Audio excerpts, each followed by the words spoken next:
sports fans, and welcome to another edition of NDB Media's Sports Talk with the Guys, home of the Monday morning quarterbacks on Saturday.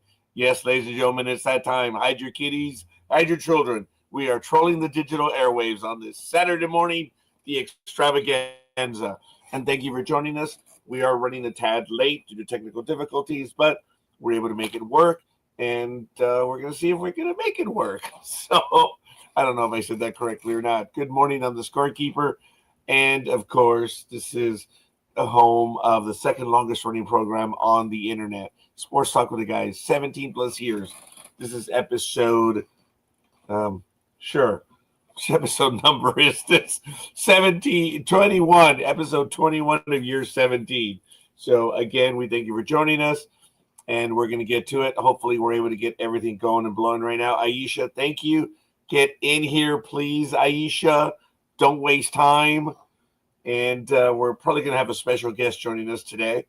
And we'll see. We'll see if the seat works. We'll see if the connection works. And we'll see if we're able to have him in right now. So we're going to go around the horn as we normally do here on Sports Talk with the Guys. So it's 66 degrees here in hell. It's going to get to a high of 93. Slight reminder of Las Vegas at midnight while I was there a week ago. For a conference, which is really cool, I have to tell you. But that's in here. I'm not going to tell you. It's boring to you. The subject matter is just boring. But we had difficulty starting because LinkedIn wouldn't start. Yet the program at least 15 minutes in advance. I did it 30, but LinkedIn did not want to, what's the word, work today. So I'm going to see if I can try to get that one in there and see if it'll work. I doubt it, but we'll see. We should be live, hopefully, on LinkedIn now. Excuse me, I have to cough. And we do what we do here. High of 93 today, overnight low of 63, so it's going to be cooler tomorrow at the same time. Humidity is 69 degrees. Pressure is 29.97 inches and climbing. Visibility is 8 miles an hour. Sunrise was at 5:42, which is approximately 25 minutes ago. And sunset will be at 8:06 p.m. We passed the solstice. The summer solstice was a few days ago. So the wind is heading to the south. Well, that's what the map's telling me, that way. Heading south at 1 mile per hour right now. Dew points at 56 degrees. UV index is 0 of 11. So I want to give a quick shout out. Thank you, Gridiron Girl. Get in here, Gridiron Girl. Cut your shit. Stop and get in. You too, Aisha. Just get into the program. So get with the program. So, hey, it is what it is. Taking a quick look at this day in history and events in Major League Baseball. Sorry, in sports events. 1919, Boston Red Sox, Carl Mays pitches a complete doubleheader against the New York Yankees, winning the first game 2-0, losing the second game 4-1 at the Polo Grounds in New York City. And then in 1988, Mike Tyson sues to break the contract with manager Bill Caton. That's interesting. Back in 2015 on the U.S. Senior Golf Open, men's golf, Del Pasco, Jeff Maggart shoots the final round 65, a -5 to win by 2 strokes from defending champion Colin Montgomery of Scotland. Taking a look at National Rugby League coming up on, it's already in the books. On the 26th, Panthers 8-6 over the Bulldogs. On the 27th, Sea Eagles 28-10 over the West Tigers. The Raiders. National Rugby League. Raiders 22, Knights 18. The Broncos won 26-12 over the Warriors. Earlier today, the Dragons 34-20 over the Eels, as well as the Dolphins almost doubling up on the Rabbitohs 50-28. And later on tonight, local time 9 p.m., Storm visit the Sharks. And at 11:05 p.m., Titans visit the Cowboys. So in AVP, we have volleyball. And congratulations. Happy birthday. I thank you. I will eventually get to that, but Thank you. I'm glad. Single child syndrome? Is it? Is it Aisha? But thank you. Happy birthday, Gig. So get in here, Gridiron Girl. So AVP League Cup, the LA Launch are 4-0. They have 10 points, but they're in first. The Palm Beach Passion are 6-2 with 17 points. And second, the Brooklyn Blaze are 6-6 with 19 points.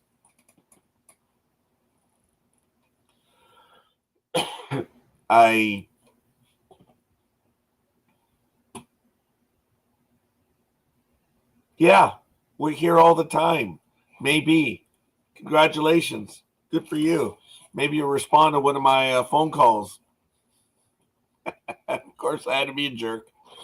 Glad to see you, Arc54. Good morning. Austin Aces are 4-4. Dallas Dream 5-7. San Diego Smash 3-5. The New York Nitro are 3-5.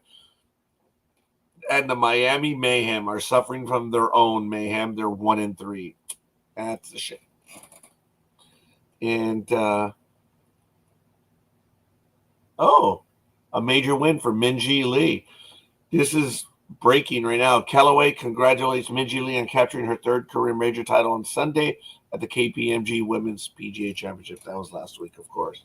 Right now at the Dow Championship in the LPGA, Jennifer Kupcho and Leona Maguire are -13. Hema Dryberg and Cassie Porter are -12. Sarah Schmezel and Albane Valenzuela are -11, tied with Manon DeRoe and Pauline Rusine Bouchard. Also tied with Yan Liu and Yaoi Zhang at -11. Yes, of course. I'm the jerk. All right. Yep. I'm going to just sally forth straight on, second start of the right and all that stuff. I'm just going to continue. But yes, I guess I am a jerk. But that's all right. In the men's, in the PGA Rocket Classic, Chris Kirk is tied with Philip Knowles and Andrew Putnam at -14. And all alone in fourth place is Jackson Suber at -13. As we mentioned, the Dow Championship a moment ago. We're going to move on over to the Corn Ferry Tour. Memorial Health Championships presented by LRS, June 26th through the 29th. Austin Smotherman is -14, 128. And three people are tied for second. Ben Taylor, Alvaro Ortiz, and Luke Guthrie are -13 and 129. But Luke Guthrie is -13 at 63. So me thinks he's only done the first round. But hey, it is what it is. And I'm sure you are in your delusional mind. But hey, you went from being in a coma, and I'm glad you're out of it, to being perfect. Yes, of course. Yes. Oh, yes, of course. Thank Anime Girl for posting it, and I tell the world whatever. Ladies and gentlemen, not speaking of whatever, we've had difficulties this morning, but we're going to make it happen now. Ladies and gentlemen, Arc54, Aisha, Gridiron Girl, this is the last time. Get your heads on your ass and get on the program, because Le Tortuga! What's up?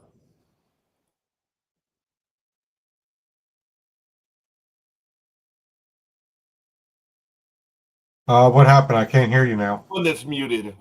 Like, good morning, Edie. How you doing? It's been a while, young man. Yeah, I'm over here. Yeah. No, the other way. The other way. There you go. You sure? Yes, I'm sure.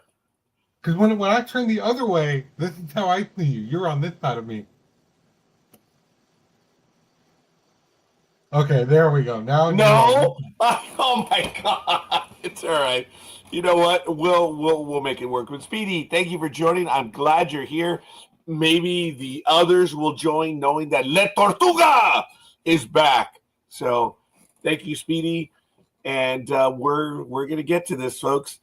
IndyCar, they're coming up. Next race, Mid-Ohio on July 6th, 8 days away. Congratulations to them. And the standings, you know what? Whatever. Okay. So it is what it is. Mid-Ohio's coming up. NHR, they're in the Norwalk, Ohio Summit Racing Equipment Nationals, June 26th through the 29th. And then in NASCAR, the driver standings. Oh, no, I'm sorry. Formula One is Oscar Piastri is 198. Lando Norris is 176. And Max Verstappen is at 155. And good stuff. I believe Austrian is coming up. Oh, wow. Look at that. Wow. They just now noticed. All right. Whatever. Let them be. But I'm not going to beg. Definitely. I already have enough time begging off air. I don't have to do any more. So maybe I should turn off the alarm. My alarm is still on, Matthew. Oh, really? Yeah. For some reason, it says it was still on. But that's all right. In NASCAR, the standings, Chase Briscoe won Pocono June 22nd. He scored 57 points. His win margin was .682 seconds. Coming in second, Denny Hamlin and Ryan Blaney. Woohoo! In the overall standings for NASCAR, William Byron is in first. Kyle Larson is in second. And Denny Hamlin is third. Byron is 0. Kyle Larson is -54. And Denny Hamlin is -78. So, and the race that's upcoming will be later on today, the NASCAR Cup Series at the Atlanta Motor Speedway. It's going to be at 7 p.m. later on. Woohoo! And we have the Lime Rock Park also on the 28th, Craftsman at 1 p.m. So we've got 2 big races today. And finally, in Major League Baseball, the scores for yesterday on Friday, January 27th. The Yankees 3-0 over the Athletics. The Pirates 9-1 over the Mets. It's a miracle the Pirates won. The Orioles 22-8 over the Rays. The Commies 8-1 over the Padres. The Cardinals 5-0 over the Indians. The Blue Jays shut out the Red Sox. Yay! 9-0. Detroit lost to the Gemelitos 4-1. The Phillies babooshed the Braves 13-0. The hated ones, the ones belonging to Speedy, beat the Black Sox 3-1. Roop over Alexander, Duvall victim is third. The Mariners 7-6 over the Rangers. The A-Holes 7-4 over the Cubs. Los Dodgers 5-4 over America's AAA team. The Brewers 10-6 over the Rockies. And I went last night, my first loss of the entire season, the Nationals, and this is the most runs I've ever witnessed in a game, 15-9 over the Angels. Lord got the win over Buckman. And finally, on MLB TV's free game of the day, Miami 9-8 over Arizona. Kind of cool. Now, before we go over the standings of Major League Baseball, on MLB TV, all you have to do is log in. The free game of the day is the Athletics and the Yankees at 1:05 p.m. Eastern Time. Every day there's a free game on MLB TV. So, hey, it's there. You can always check it out. And finally, the standings of Major League Baseball. Let's go to them right now. As of 6:19 a.m. on June 28th, in the American League East, the New York Yankees are 47-34 in first place, followed by Tampa Bay 1.5. The Blue Jays are 3. Boston Red Sox 8. And the Baltimore Orioles are 12 back. In the American League Central, Tony is happy. His Tigers are 51-32 in first place. And, of course, Almighty is not. He's in second place with the Indians, 9.5 back, followed by the Gemelitos, 10.5. America's AAA team 12.5, and the Black Sox are 24.5 back. Wow. In the American League West, the A-holes are 49-33. The Mariners are 6.5. The Angels fell to 8.5. The Rangers are 9, and the Athletics are 17. In the National League East, Philadelphia Phillies are 48-34. The New York Metropolitanos are half a game back, and it's widening in the National League East. The Braves are 10.5, losers of 3 in a row, 5-5. Sorry, Dan. Hopefully the Braves can get their act together. Miami is 12 back. The Washington Nationals, who won yesterday, are 14 back. In the National League Central, the Cubs, 48-34, 2 games above the Brewers. And the Cardinals are 3.5. The Commies are 5. And the Pirates, sadly, are 15.5. And the National League West, you have the Los Angeles Dodgers, at 52-31. The hated ones are 6.5 back. The Padres are 7. The Arizona Diamondbacks are 10. And the Colorado Rockies are 33.5 back. Wow. Absolutely unreal. So, ladies and gentlemen, the best team in Major League Baseball right now is the Los Angeles Dodgers at 52-31, a .627 winning percentage. And then you have, of course, the Detroit Tigers coming in at second with the .614. And then you have the Houston A-holes at 598, rounding out the top 3 in Major League Baseball. When you look at the run differential, wow, it's incredible. The Rockies still hold the worst at -217.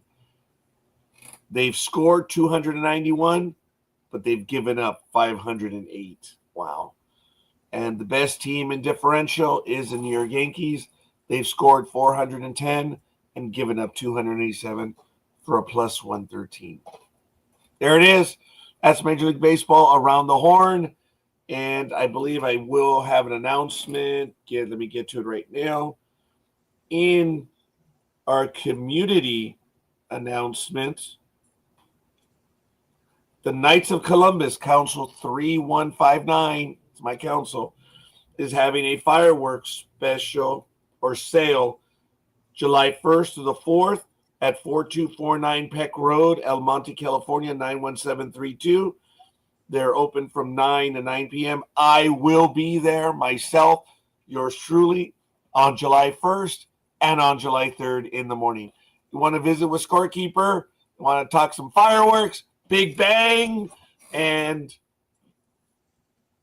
baseball? Anything?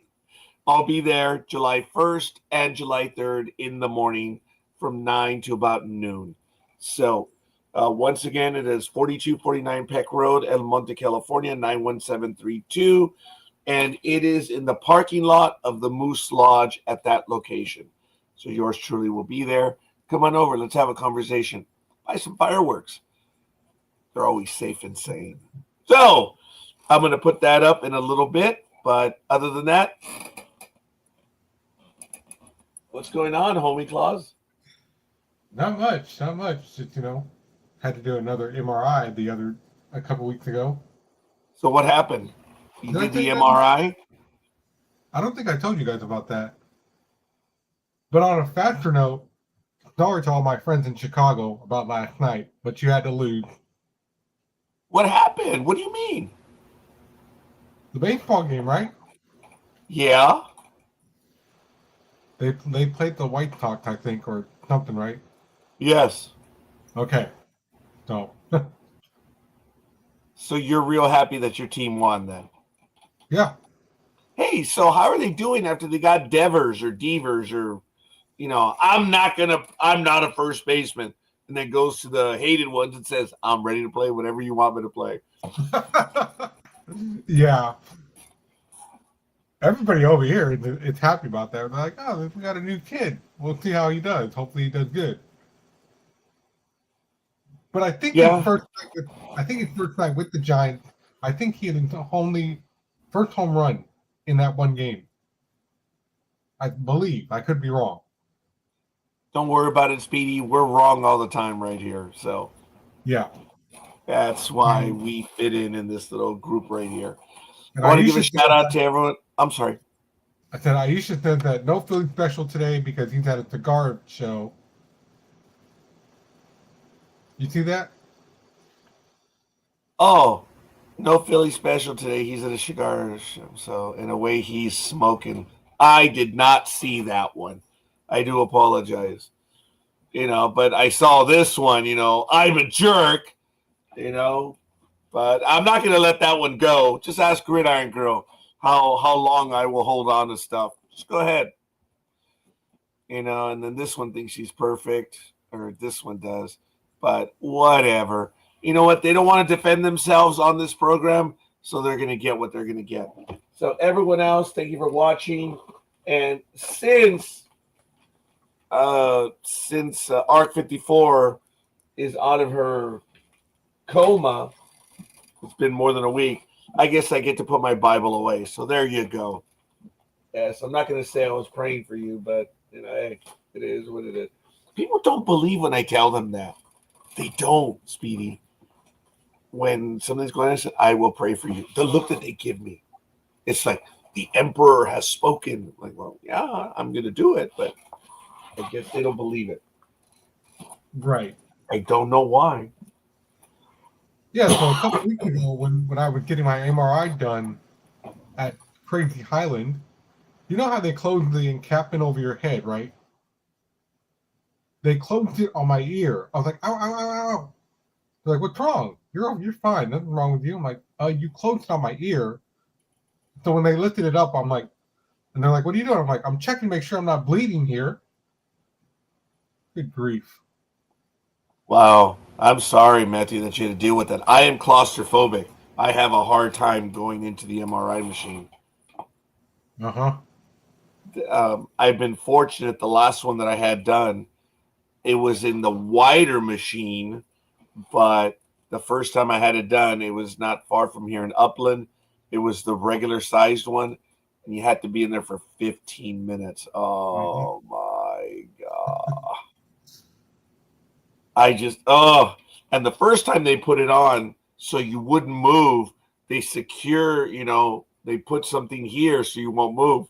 Oh, dude, I could not breathe. I was like, all right, I'm done. I'm dead. I'm not going to do it. So they removed it, and I was still able to go in there, and I didn't move. They still got the image. So, hey, I'm all right with that. Aisha said we can't join until Speedy gets on the program. Well, I'm on the program.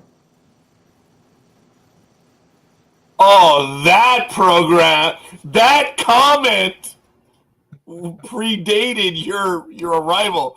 That is funny. So you're here. Come on. They're just little squirrels. Yeah. They're just nipping at the wood of the tree. That is so funny. I had no idea that you were going to be on. So there you go, Aisha. You rub the magic genie, and guess what? La Tortuga has made his arrival. He calls me at 5:55, and Matt's like, "You wondering why I'm calling?" No, but you're going to tell me. I probably disappointed Matt. I bet you're wondering why. Well, no. I'm too old to wonder why. I am in my 3rd week of retirement. A lot of my friends up here, they're like, I'm retiring. I'm like, good for you. I still don't know what that is, but I know it means you don't have to get up so early anymore, right? Stuff like that. And I'm a tad tired because we didn't get home until around 11 o'clock last night because the Angel game was like a regular game. It ran over 3 hours. Well, I mean, look, you had, what was it, 14-9 or whatever the final score was. Like 24, 25 runs in that game. It's the most I've ever had in a game. So yeah, I tried to join your live from crappy phone, but you know. Well, I'm glad you were able to join us right now, no matter what. Yeah. When you let me know that your computer was up and running, which I guess we're going to have to spend some time offline to see if we can make it work. But I'm glad you joined us, Speedy. And it's been a long time in coming. And oh my God, Speedy, you are sitting in your chair. Yeah. Not fake, not AI, real. Not photoshopped. No. That's the chair from IKEA, right? No, actually, I have the thing right here. Hang on.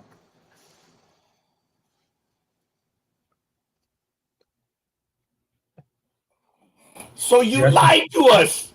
No. Right here. That's where I got the chair from. From IKEA. No, it's E-Wing.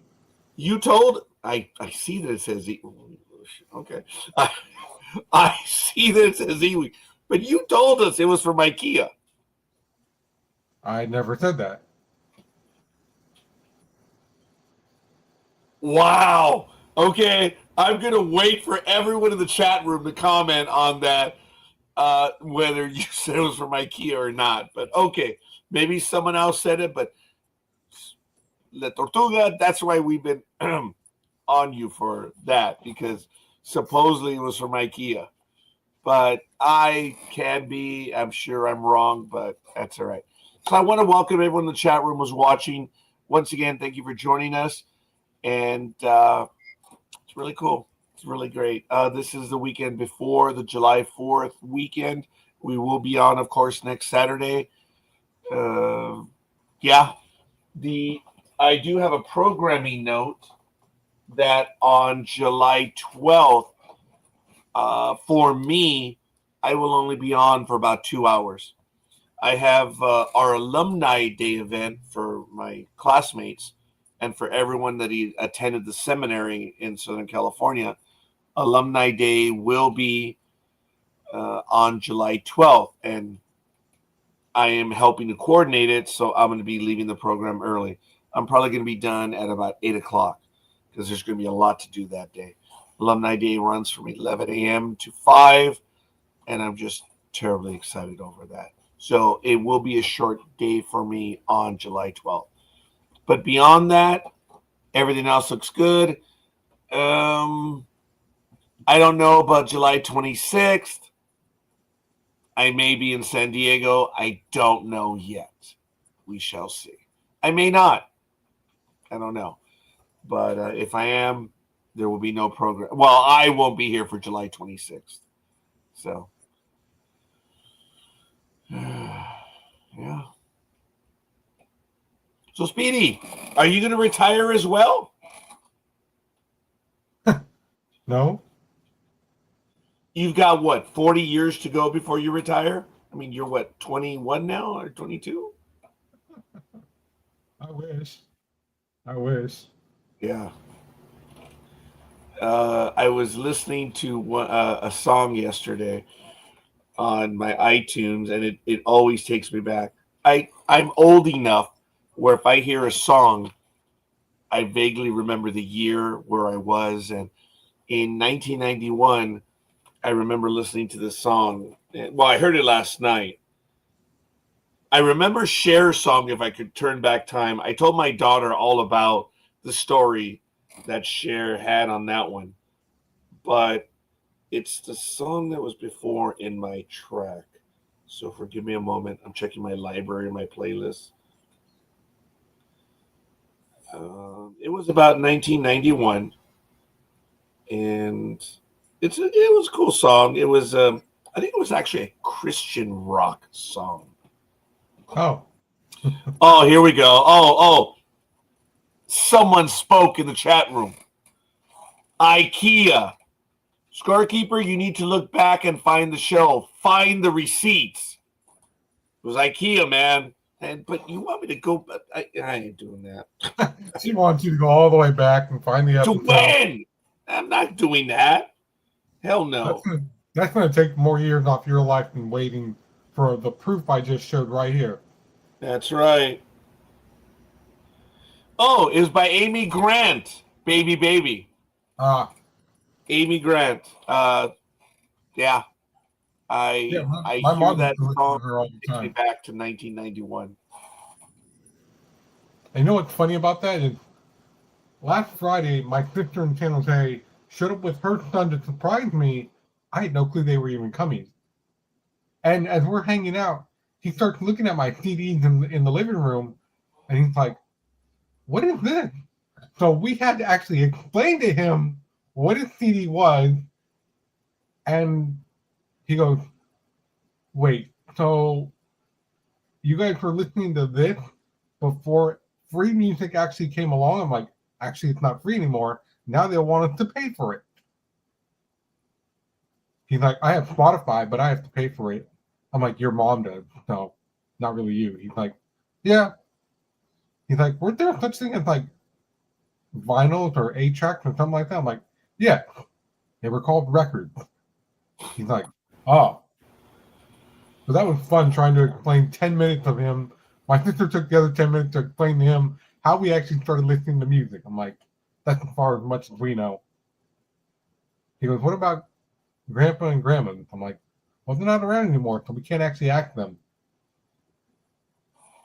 In But my now, family, we had vinyl and 8-track. And then I remember when cassettes came in, and I had cassettes. Then we had the micro cassette for a little while. And I don't have my micro cassette recorder, but I still have a recorder. And Gridiron Girl may realize this tiny connection to what I have in my bag right here. And the Commodore had a micro cassette. Well, it's not a micro cassette. Oh, I had a micro cassette recorder, and I've talked about this on air. It was very sad what happened when a coworker was lost in the field on a Friday. Um, no one had anything other than me. I had my micro cassette recorder, and I had a cassette, and they knew they had to take statements down immediately on that Friday. So they took my cassette, the micro cassette that I had, and to take the statements. And after about a month or two, I said, "Hey guys, could I have my micro cassette back? Because I have notes on that." Okay. And for those of you that remember, they were sold in packs of 3. A week after I requested that they return the micro cassette, I opened up my desk drawer, and there were 2 packages of 3 micro cassettes in my brand new. So I had 6 new micro cassettes. I'm like, me thinks I'm not going to get that micro cassette back. So it was, no one ever said a word to me. No one ever said anything, but I was told that when they did the recordings, it filled up just enough both sides, but they could not return the cassette because it was evidence. And I just, I asked for it back, and I got 6 blank ones. I was like, "Well, am I getting it back? Am I?" So I actually, due to that situation that I had, I kind of went away from the micro cassettes. But Commodore, Gridiron Girl, had one of these, and I purchased it from him. Ooh, almost dropped. So I use this one now, and it's a digital micro cassette recorder. It's a Sony. Kind of cool. So I have it, to record my notes. La Tortuga needs to be on the program again. Send them a message. I need coffee on this day. Fire that client.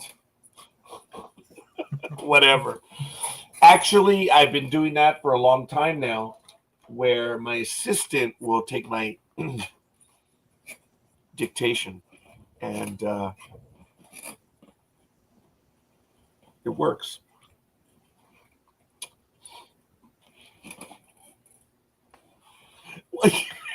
yeah, it did. I'm doing it right. I don't know what your computer setup is. Maybe you need to move your screen, but no, it's okay. We're good. We'll make it work, Speedy. So it's all right. you were one of the first that caught on to that. When I would look over, you would look back, which is really kind of neat.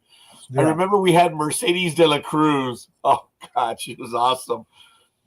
She was on the Ark. She was Canada's Molson girl. Oh, my God. She was absolutely awesome. She caught on to what we were doing, or what I would do, that when the guest is talking, you kind of like turn to face them. And she's like, oh, you're. So she started to do it as well, that she spatially realized where she was on screen, and she would start looking at the person when they were talking to. It was kind of cool. But no, I'm not going to find the receipts. Hell no. I'm too lazy for that. So, what do you want to talk about, Speedy? Some sports news? Anything you want to get to right now? Hey, Speedy, I'm glad you're back. I mean it.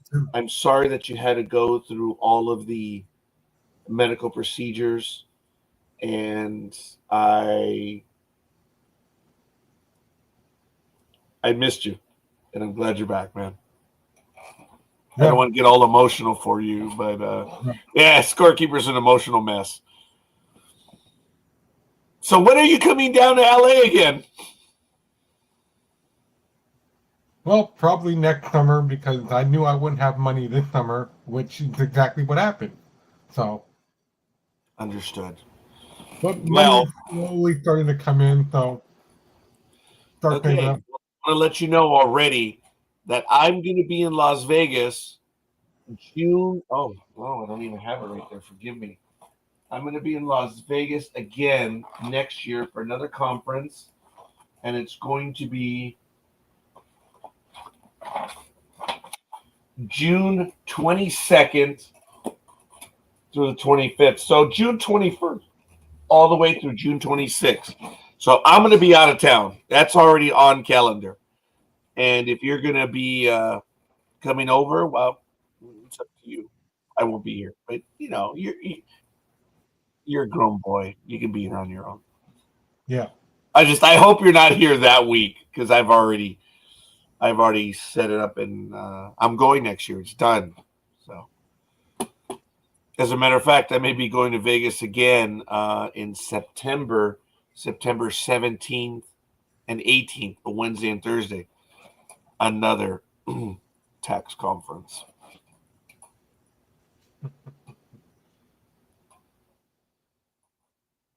No, it is. It's an NATP forum, so I'm looking to be over there. Let me tell you, flying to and from Vegas is a lot easier than driving, man. Oh, I bet. Oh, yeah. Sorry, Speedy. The moment I started saying it, I'm like, oh, damn it. Maybe I shouldn't say that. So if you want to go to Europe, you got to take a boat, huh? I don't know. I've never been to Europe. Why? No, that's what I'm saying. But you can't fly over there, can you? No. No. All right. Well, all right. If you are coming down next summer. Oh, Modesto. How far is Modesto from you, Speedy? It's about an hour and a half away. The minor league baseball team is moving to San Bernardino next year.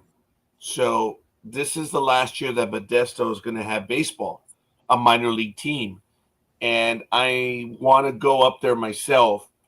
I think my nephew and I are going to be hitting up, and we want to get a baseball game there before, just because you're not going to be able to do that. So maybe, Speedy, if we can arrange it, we can do that, because they're not coming back to Modesto. That's a shame. Ah, okay. Well, you know They're more about because the stadium needs repairs, so they're leaving for the very same reason that the major league teams move. Yeah. But right now, Arizona and the Diamondbacks are arguing because there's about $25 million in needed maintenance and upkeep at the Bank One ballpark. I think it has a different name now, where the Arizona Diamondbacks play. And that's the contention. Arizona might be leaving already. And Utah is saying, hey, look, we're building a brand new $800 million facility over here. Brand new. And then Portland I didn't see the news this week, but Portland apparently got some financial backing as well. So they are now in the running if Major League Baseball does any moves and or creates new teams. So I don't think Arizona should move, but again, it's all about the Quan. I have no idea if they're going to do that or not, but yeah.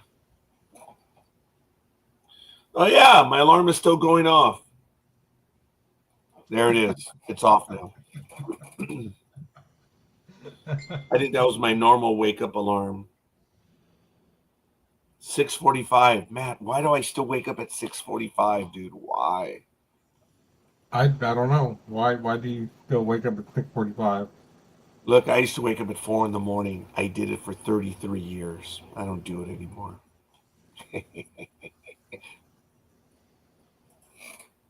I don't. I don't want to. So Billy just sent a message in. He said, "It's fun, yeah, but I'm salary, so I'm working 12, 13-hour days today and not making an extra dollar. So I'd much rather be at home on the show with you guys, but I can't." wait a minute. That's Philly? Yeah, He sent it to you? he sent it in the group. Oh, I get it. Oh, I see. Ah, that's cool.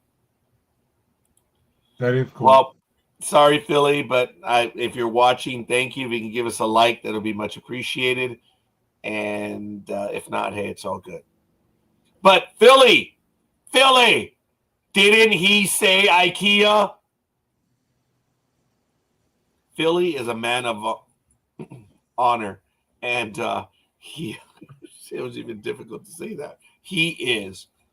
Philly, didn't he say IKEA? Come on, buddy.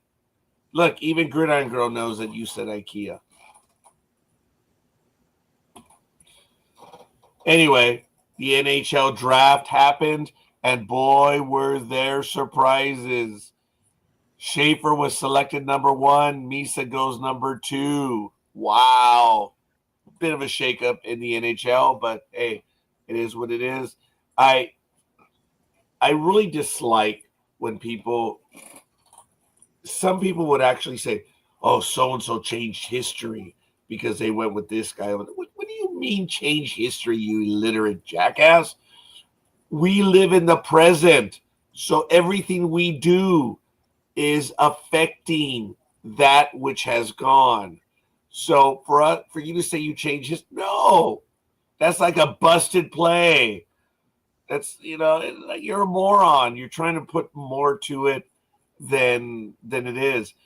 You cannot change history unless you flat out lie about it in revisionist history. But for you to say that by you taking a decision, you're changing history, the jackassity. Ugh. Can you tell, Speedy? I'm getting old and angry. Get off my lawn! That's all I want to tell him is get off my lawn. Oh. Yeah, apparently, I don't know how true this is, but apparently, through the grapevine, I heard that they're going to make a Barry Bonds statue somewhere. I heard that. I believe it's going to be right there in San Francisco, isn't it? I'm sure it's going to be probably next to the Willie Mays statue they already have in front of Willie Mays Plaza. They're gonna. I don't know. As a matter of fact, this was about a day ago, and I do have it on MSN, so I'm going to put it in the private chat for my glorious co-hosts. I'm sorry, co-host. The other co-hosts refused to join us after they said we can't join until the Speedy gets on the program. Oh, right here. There it is. Silence from all of them now. Come on. So anyway, let me put the link in the chat room so that everyone else can see it. Barry Bonds will be getting a statue outside of the Giants ballpark, the team's CEO says. Barry Bonds will begin his statue outside the San Francisco Giants home stadium where he set baseball's career home run record. Giants president and chief executive officer Larry Bayer was asked during a radio interview about a statue for Bonds, and he responded that it was on the radar, but Bayer didn't have any details on when that would happen. Barry is certainly deserving of a statue, and I would say should be next up, Bayer said during an appearance on San Francisco's 95.7 The Game. We don't have the exact location, the exact date, and the exact timing. It's coming. All I can say is it's coming. Wow. As we know, Bonds played for San Francisco the last 15 of his 22 big league seasons, hitting 586 of his 762 home runs, while with the Giants from 1993 and 2007. If you want a little bit of revisionist history, the Yankees offered Bonds a 5-year, $25 million contract, and the Giants offered him a 6-year, $42 million contract. That was it.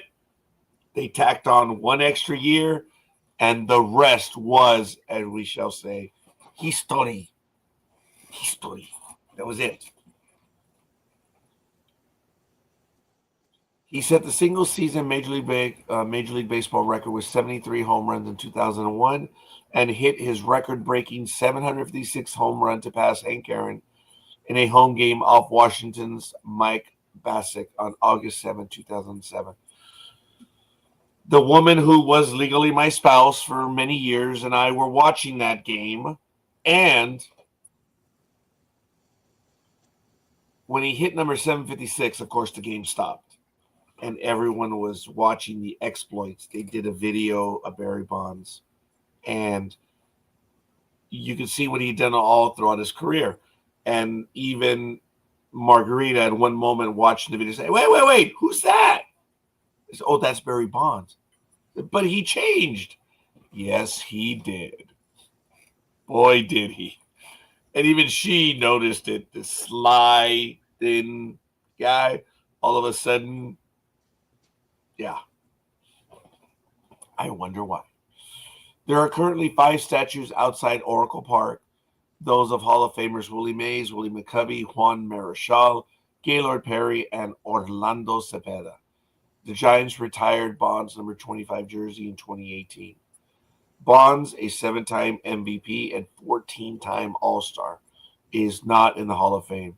He failed to reach the 75% threshold required during his 10 years on the Baseball Writers Association of America's Hall of Fame ballot, mostly because of steroids allegations that dodged him during his final years with the Giants. The Contemporary Player Committee also passed on electing Bonds in 2022, though the committee could reconsider Bonds' status. So,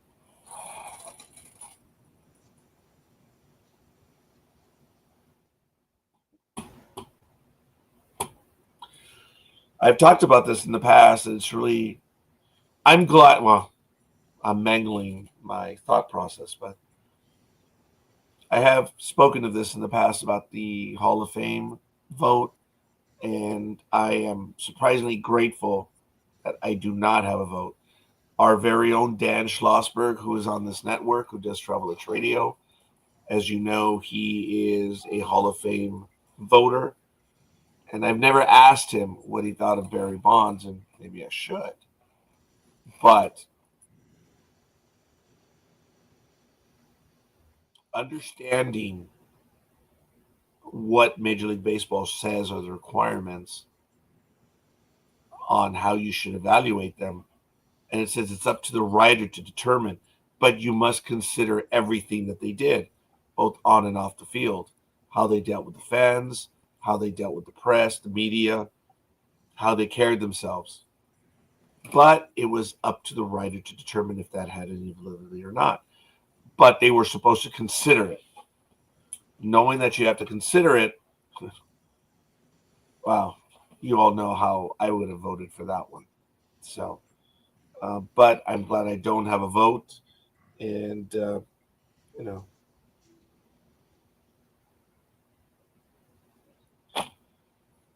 what are you going to do? I believe it is a travesty that the home run leader for season and career is not in the Hall of Fame, but it's for each writer to determine what they're going to do. Now, I did talk about this last week that there are some people that are saying, oh, you know what? I may have that article. I think I emailed it to myself. So I'm going to see if I can find it right now. That there's some baseball players that are saying, well, you should consider Bonds for the Hall of Fame because there are other players that are in the Hall of Fame that have had the same allegations.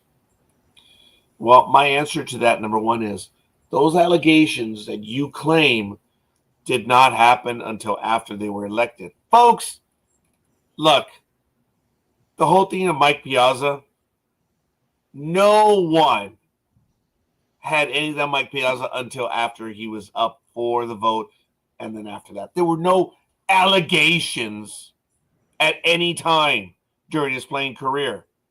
So this whole thing that he was dodging allegations, that's revisionist history. That's changing history.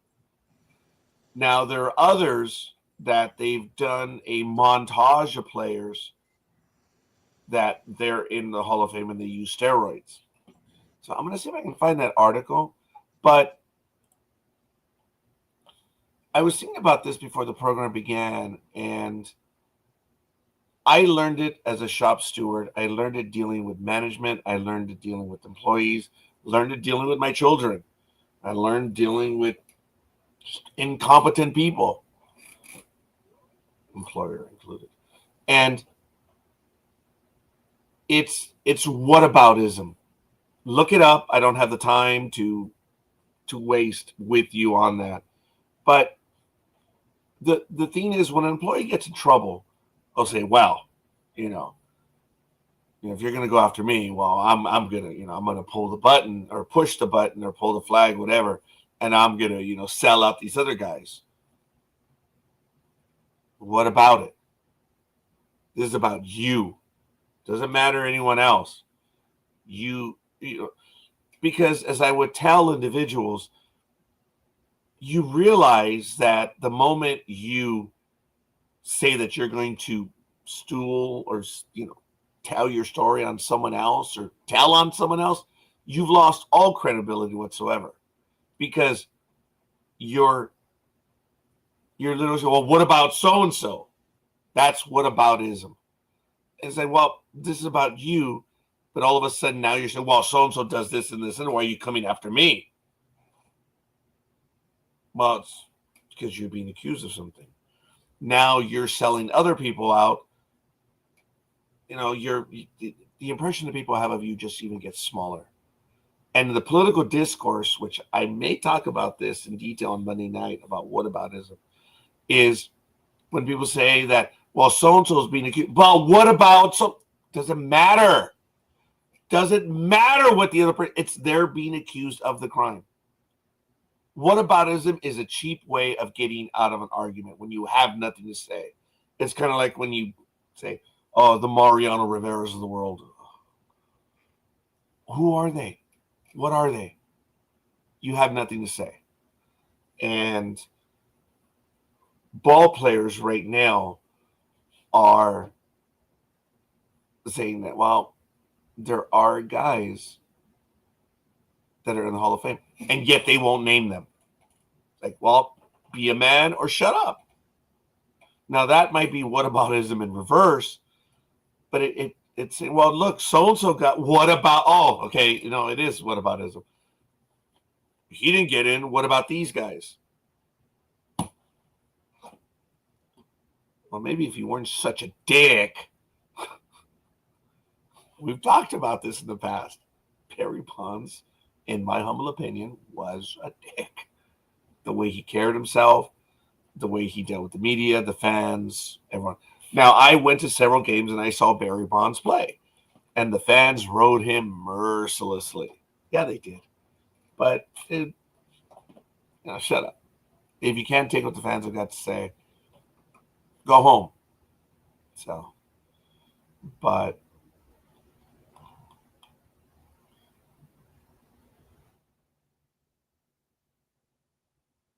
Hi, Speedy. What did you go? Did you go get water?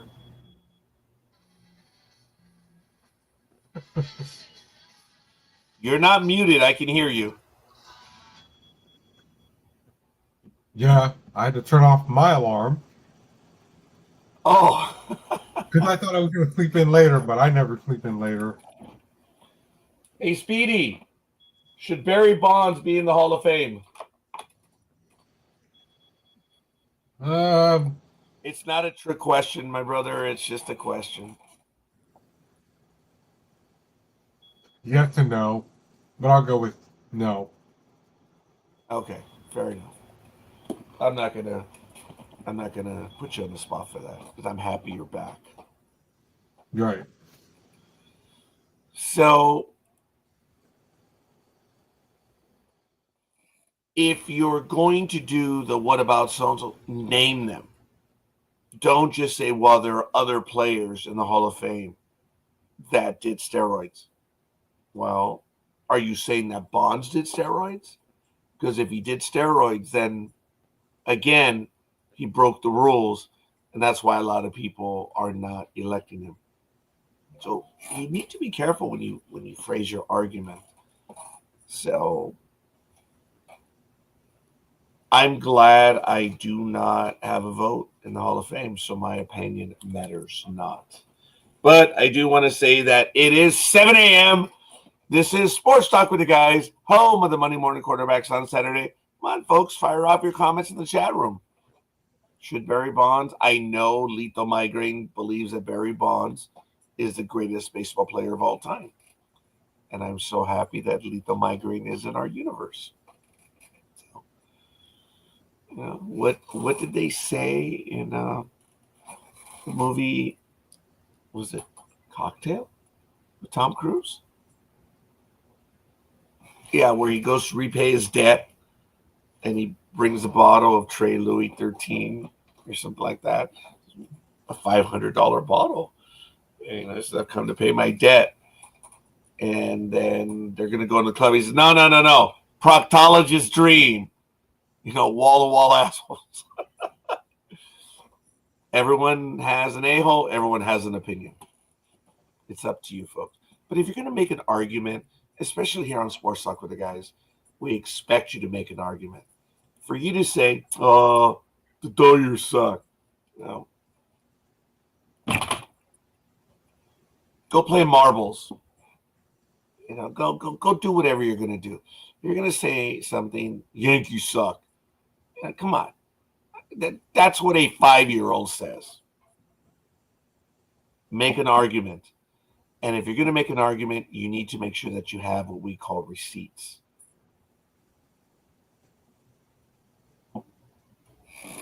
And speaking of Tom Cruise, I'm going to try and see the new Tom Cruise movie. So, Which one is that? Mission Impossible? Yeah. And it's funny because one of Anthony's relatives down in San Diego, I think, yeah, they live in San Diego. She went with her best friend, left her husband and the kids at home because they didn't want to go see it for whatever reason. And she didn't know that her best friend was down below in the row below her because she couldn't see her. And they were like talking to each other about this on Facebook. She's like, did you hear that guy snoring throughout the movie? She's like, yes. I'm like, okay, well, that's interesting. She's like, I thought the person next to him would slap him or something. I'm like, well, I've seen a little worse. I know people that have actually fallen asleep at wrestling shows. But snoring, no, I've never heard anybody snore at a movie. What about you, Scorekeeper? Would you do something to somebody that was snoring at a movie you were trying to watch? Speedy, when I flew back from Vegas to LA, I went first class. First time in my life I went first class. It was odd. I was reclining in the chair, and I'm like, "Oh my god, is the chair reclined? Shouldn't it be forward?" And the steward came up and said, "No, everything's fine." Like, I was lying back, And I'm like, I'm loving this, man. First class is awesome. There's no one next to me. I'm in seat 1A. That's it. Cross the aisle. There's 2 other seats over there. And I'm like, oh, wow. And we're rolling out of Las Vegas airport and we're going to the taxiway. And all of a sudden, oh, I'm sorry. I said that out loud. I snored. We hadn't even gotten into the air. I'm like, oh my God. So, I don't know, Speedy. I snored. And it was loud too. It woke me up. So I don't know if I'd be able to answer that. I have never nodded off in a movie. I had my buddy Solomon Walters, when he was driving, he'd come over to visit. I would take him to the theater to go watch a movie, and he would fall asleep, and he would snore. And I'm like, oh, my God, I want to die. But no one said a word. No one did it. We were at the very top in the back, and no one noticed anything. So I don't know, Speedy. So I've invited him. I say, hey, dude, I can get tickets. Hey, let's go. I'll watch the movie. You snore away. He's not wanting to watch movies. I'm going to renew my Regal passes on July 1st. So I'm looking forward to that. I'm going to go watch Jurassic World. I may watch the Tom Cruise movie, so I don't know, Speedy. Oh. Do you still go to the theater other than Tom Cruise? Oh, well, the only time I went to the theater was, I think, like, right after I got out of the hospital, because The Lion King had just came out. And then somebody gave me a movie card the week before New Year's. And I was like, that's really good. I have to go see it again. So I went back and I saw it again at New Park Mall in Newark, California. That was cool. But I think I'm just going to buy a ticket. I may get a hot dog or something, but. So you don't go all that often? No. When I go to watch a movie, I might get a drink in the theater, but that's about it. I will always get something before the movie or after the movie. It's just, look, I want the theater to stay open, but I just, it's so expensive as the food right there. That if I buy 1 or 2 items, that's like a meal for a week, man. So. Yeah, early on, I started buying myself those little pizzas that they have, and then a small popcorn. But then over the years, even the small popcorn is now like $5. So I'm like, and then plus the drink. I'm like, it's basically like going to the baseball game.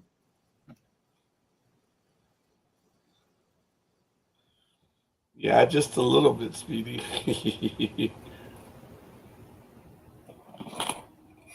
You know what? I cannot find that damn article.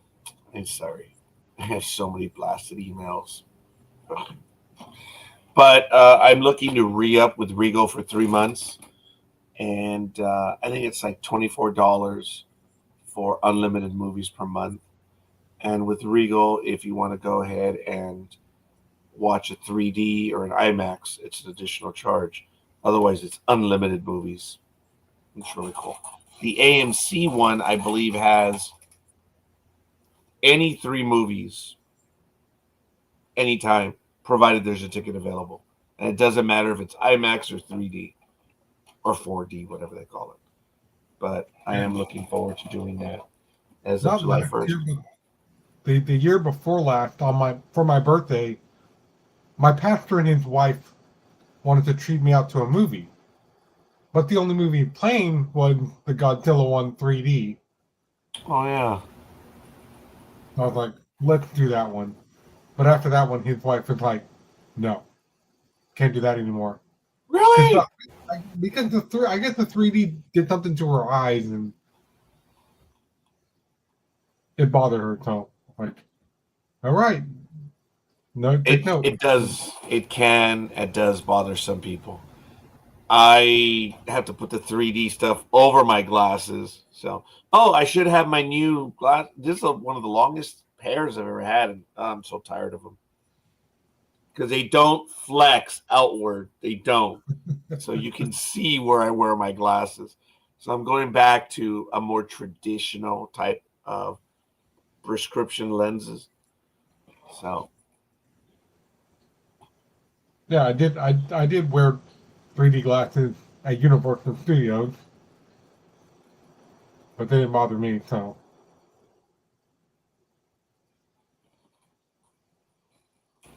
it doesn't really bother me that much, but I've always enjoyed going to the theater. But what happens now is, unfortunately, you get these kids that come in, and I always sit in the back because I don't want kids running in front of me, and I don't want kids kicking the chair in the back. That is the most annoying there could be when the kid's kicking your chair. It's like, oh my God. And when you tell the parent to say, hey, can you have them? Oh, they're just a kid. And they're kicking my chair. Have them stop. It's simple. And look, if the kid's going to be kicking the chair, why are they in the damn theater anyway? right. I am grateful, and I will say it. My daughters never caused me any problems in the theater.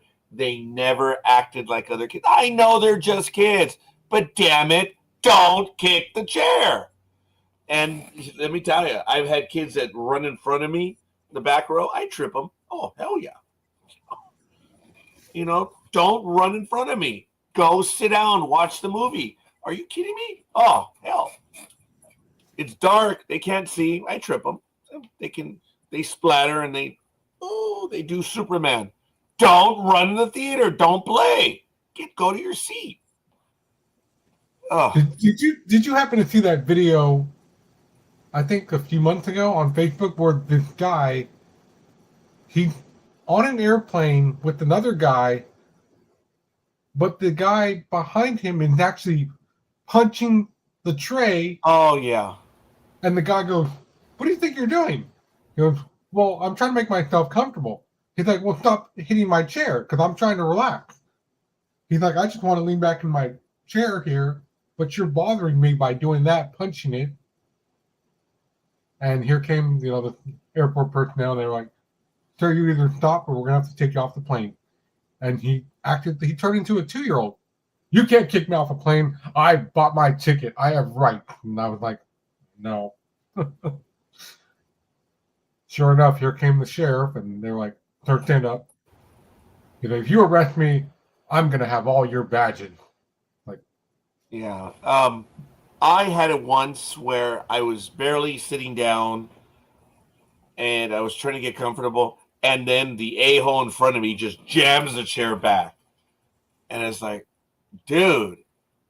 And it was funny because the stewardess had to tell him, you need to move your chair back up because we haven't even taken off yet.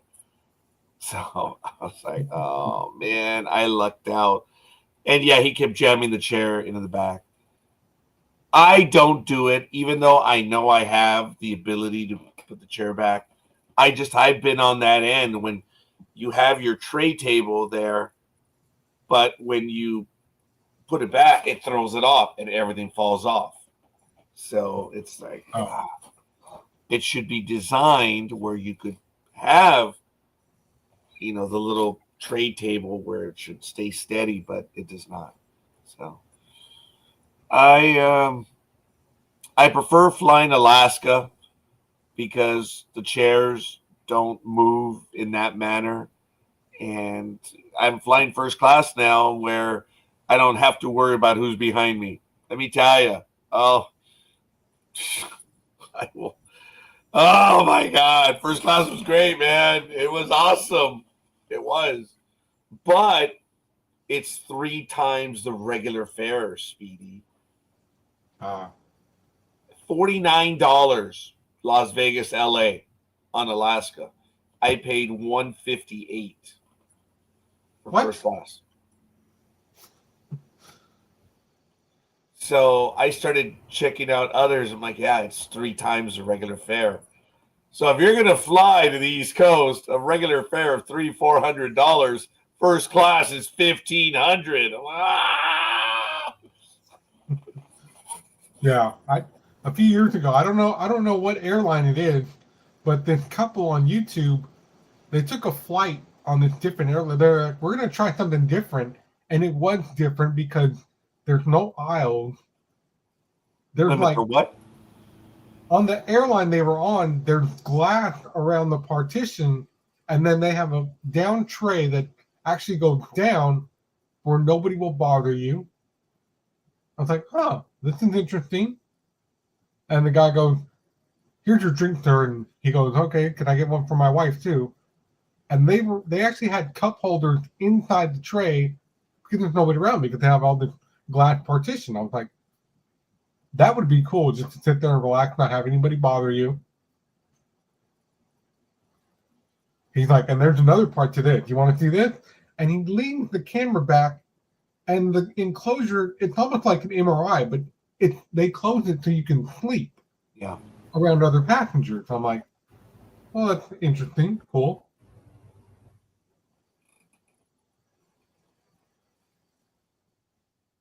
Maybe you can fly one of those planes and they'll be like,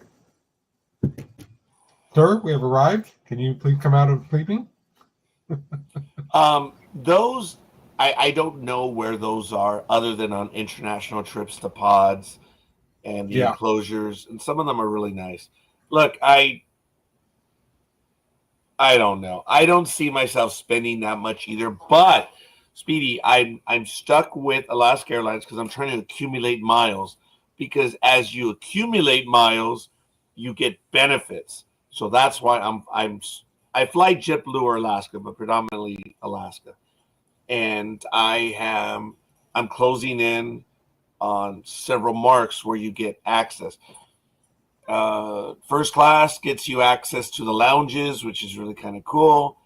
And there are limitations to it, but first class, doesn't matter how much baggage you have, you don't pay for it. Like, ooh, that's nice. So that was kind of cool. Otherwise, they bang you out for like $35-40 for a bag. Ugh. Yeah. All I can say is that I will never fly coach again, LA to Vegas. Never. Dude, they serve you whatever even though it's a very short flight, they don't have food. But the drinks, surprisingly, I said, oh, may I have apple juice? They served me the apple juice in a glass. I was like, wow. And I was done, and the guy said, oh, would you like another drink, or would you like some more apple juice? I'm like, oh, yes, and yes. And he said, oh, what else would you like? Oh, no, I was just being dumb. I was being sarcastic. May I have another, refill on the apple juice? It was great. But it was in a glass. I'm like, wow, that's first class. Anyway, I'm being foolish about that. I do want to go ahead and talk about a Yankee, the reliever. I'm going to put the article in the chat room, and I'm going to put it right there so Matt can see it in the private chat as well. Apparently, Yankees pitcher Devin Williams declares he's a one-inning guy. So Tom Hankey all over again. As you know, Tom Hankey was the relievers for the Toronto Blue Jays back in 1985, and he declared himself to be a one-inning man. And that's where it all started, where these relievers would only pitch the ninth inning. But says, look, he's here as a kind of one-inning guy, Yankees manager Aaron Boone said about closer Devin Williams on Wednesday. That's what he's done the last couple of years. Goose Gossage, Raleigh Fingers, Dennis Eckersley, and even Mariano Rivera would take issue with Boone's statement about Williams' usage. And that's not because it's Boone's idea or preference, but rather because it's Williams. And let me share the screen with you on the article. New York traded for Williams during the offseason, knowing full well that he had actively prevented the Brewers from using him for more than one inning at a time on several occasions over the past handful of seasons. On Wednesday, Williams again reiterated his stance about being a one-inning guy, saying, I feel like the bullpen works better when guys are, one inning. While that isn't as hardline a statement as he has made during his Milwaukee days, it is yet another instance of Williams hamstringing his team due to his somewhat selfish belief. Gossage, Fingers, and Eckersley used to routinely pitch multiple innings at a time. Rivera, who was mostly a winning closer because that's what the role had evolved into, was nonetheless used for more than one inning on many occasions and had no problem with it. For Williams, this is another example of his unwillingness to put the team above himself. Even Luke Weaver, who Williams has supplanted as a Yankees closer, had willingly pitched more than one inning at a time on multiple occasions since first being named closer midway through last season. By being a self-declared one-inning guy, Williams is making the Yankees' need for bullpen help even more apparent, as it is currently failing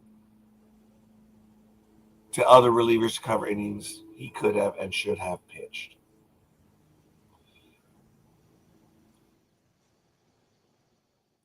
The issue of baseball, the specialization of baseball, where you get a lefty to go after lefties, or you get the sixth inning guy, your seventh inning guy, your eighth inning guy, that shut the hell up.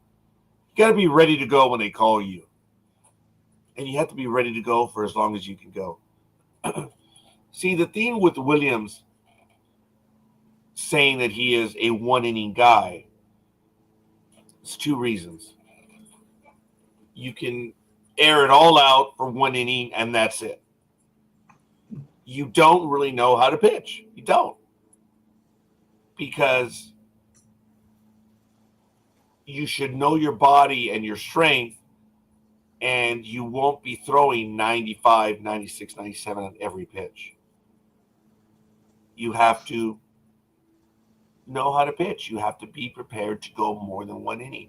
But this whole idea that you're just going to go one inning, you're putting your team in an issue or creating problems, as was stated in the article.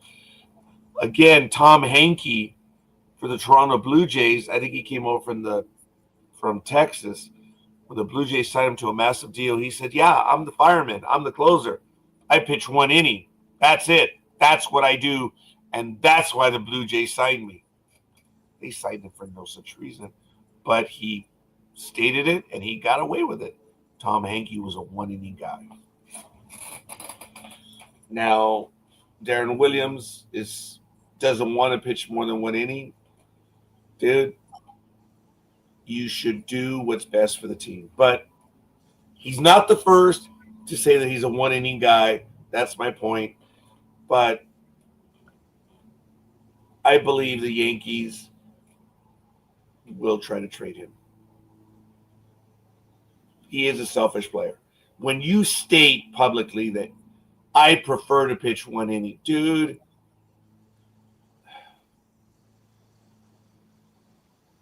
Speedy, you're shaking your head. That's like me saying I'll go to work for 1 hour and now I'm leaving. Yeah. Like, no, you are there to do a job.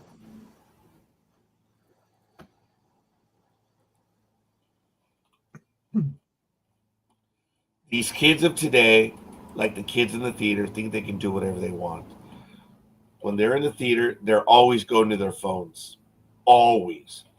And it is annoying because you're watching the movie and then you get the light that comes in under the screen. And they're doing it regularly. And it's just, dude. They're told to shut off their phones. They don't care. It's all about them. And they tend to ruin movies. And theaters should basically say, look, if you're going to use your phone, don't come to the theater. That's really what they should say. And if they use their phone, they should ask them to leave. That's it. Get out. But well, there's been controversy about this over the years. Like 2018, AMC Theaters in Newark up here they were talking about that on the news up here about maybe we should get a bunch of lockers and people can leave their phones in their lockers and we won't steal them. We'll just confiscate it for the movie time. But then other people are like, well, what if there's an emergency that I need to get to? I'll need my phone because there's an emergency, and that's more important than a movie. So it became this huge debate across the Bay Area up here. And I think AMC decided we'll just let people keep the phone just in case, but we don't want to create problems.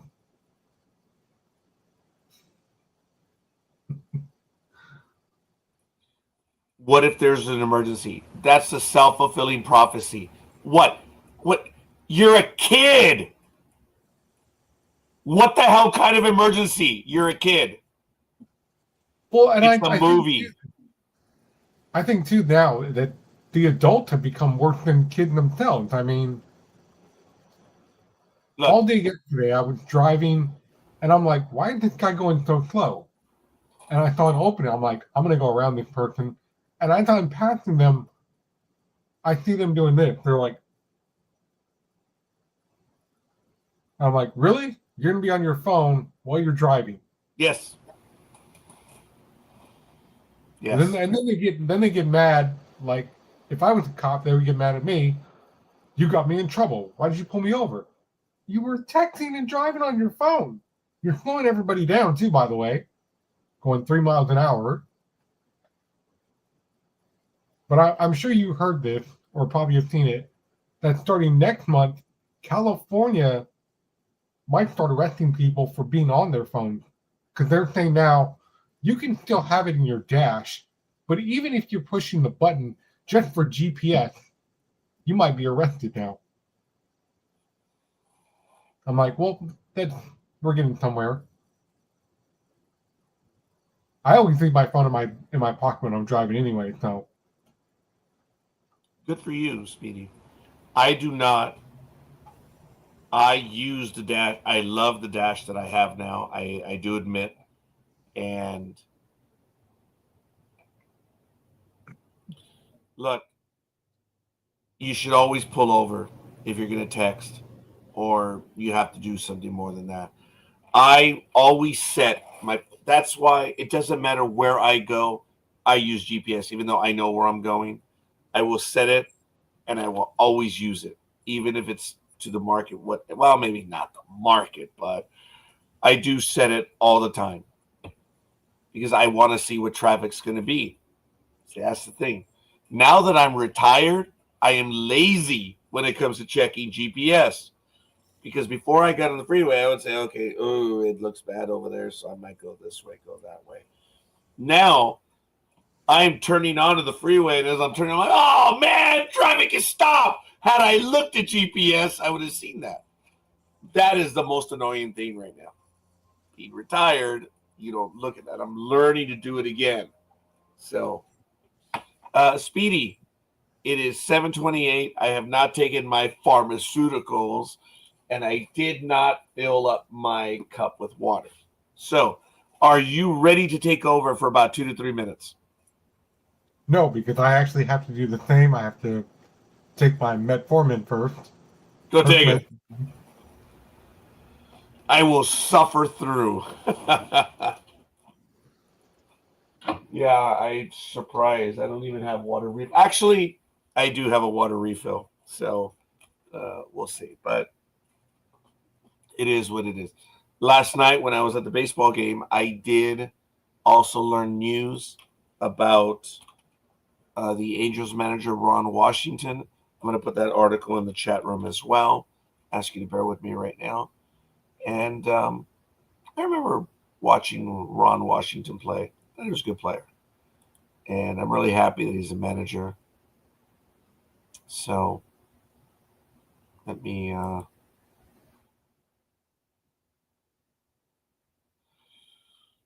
It was announced, well, at least I got the notice during the game. Los Angeles Angels manager Ron Washington will miss the rest of the season because of an unspecified medical issue. Washington, the oldest manager in the Major League at 73, has been sidelined for the past week.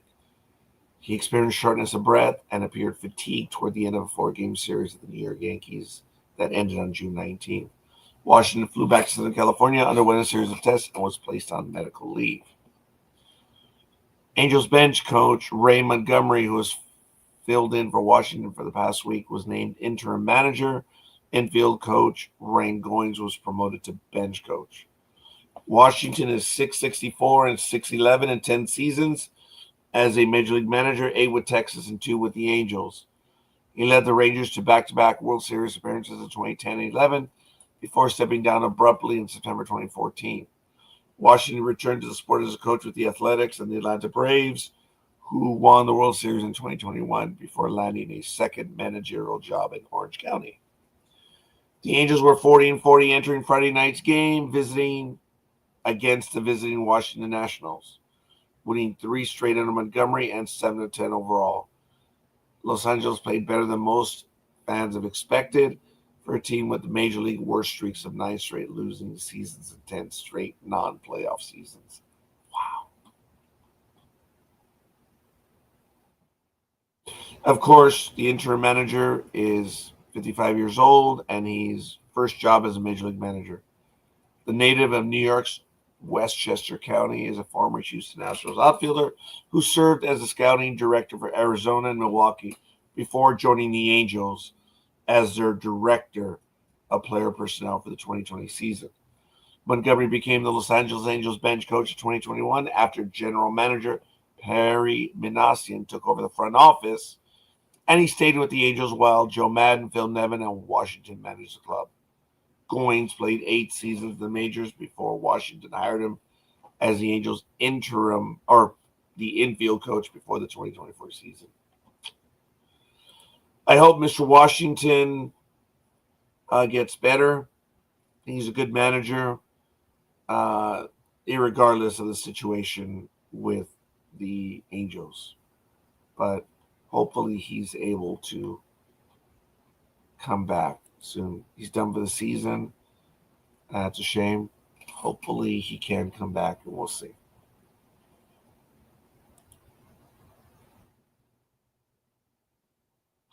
So hopefully Bat will be able to return shortly. And if you didn't get the link, I know it didn't go on one of the Facebook pages. I don't know why. It's just absolutely annoying to me. It's just a post. I don't understand why it doesn't go through.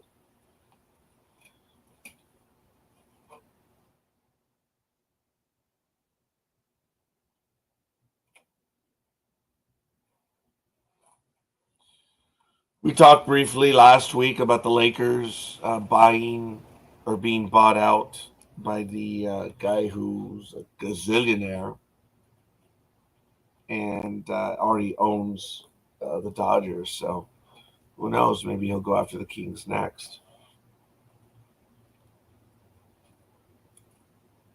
Nice to control the LA market, let me tell you. But it's good. Major League Baseball was one of the only ones that had the rules where you could not have ownership in other professional leagues. It was changed some years ago. I don't recall. I know we were on Sports Talk with the guys in 2008, and the baseball rules were still in effect. But knowing the owner, Wayne Huizinga, which was one of them, I believe it was about that time when the rules were changed. And now owners of Major League Baseball can own other teams. As a matter of fact, Mr. O'Malley, the owner of the Dodgers, for the longest time, wanted to get a football team at Chavez Ravine. There was room for a football stadium up there. Remember, he owned the land, he owned everything. And the NFL did like Mr. O'Malley. And had he been able to get the football team, it would have changed the way the Dodgers went. But it just grew old, as Mr. O'Malley stated. You go back each and every year, you try to get more money to spend on the team, and it just gets old after a while. If he would have had the NFL team, but that was also a time in LA when LA was trying to go with, a one effort under Mayor Richard Riordan. And Riordan asked Mr. O'Malley to stand aside. And when that happened, it was pretty much done. O'Malley decided to sell the Dodgers. And that was in the 98 or so. That was a major surprise. And everyone got excited because Fox purchased a team and they thought they'd be spending money. But just a few days into it, Mike Piazza got traded away because Fox wanted to show that they were in charge. So much for history on that. But I did digress. My point was that there was a time when Major League Baseball owners were not allowed to own other teams, and they were eventually.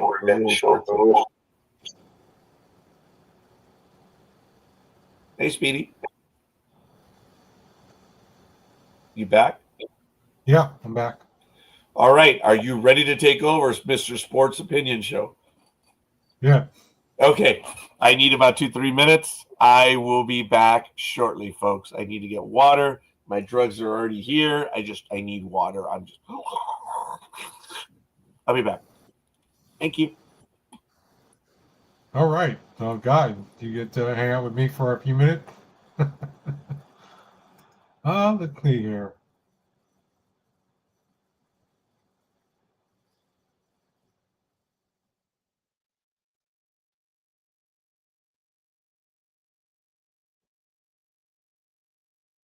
Matthew Schaefer was inspired by his late mom on the road to being the #1 pick.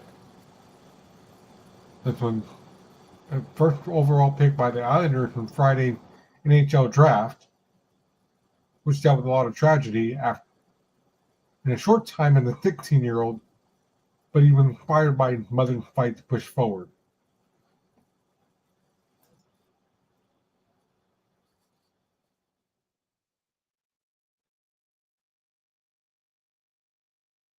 On the day that Matthew Schaefer could have been celebrating his high school graduation, the #1 overall draft pick in the NHL 2025 draft had an appointment that was close to his heart.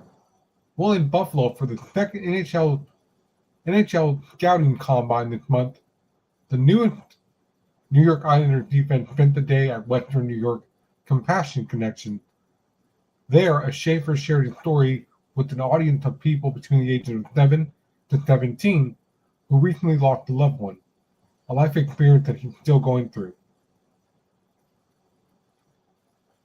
As Schaefer's NHL prospect rose in 2023, he was still playing for the Erie Otters of the Ontario Hockey League. His bullet mom, Emily Madison, died of an apparent suicide. Months later, his real mother, Jennifer, died following a 2-year battle with breast cancer. Terrible. The following December, Otters owner Jim Waters died unexpectedly of a heart attack. That amount of tragedy in such a short time would be a lot for anyone, let alone a 16-year-old. But Schaefer was inspired by his mother's fight, and it allowed him to push forward rather than holding him back in his journey to the NHL. My mindset had changed a lot with everything. Just seeing my mom went through, having a smile on my face with cancer, kind of trying to bring her down. But she wouldn't let it do that. She's the strongest person I've ever met.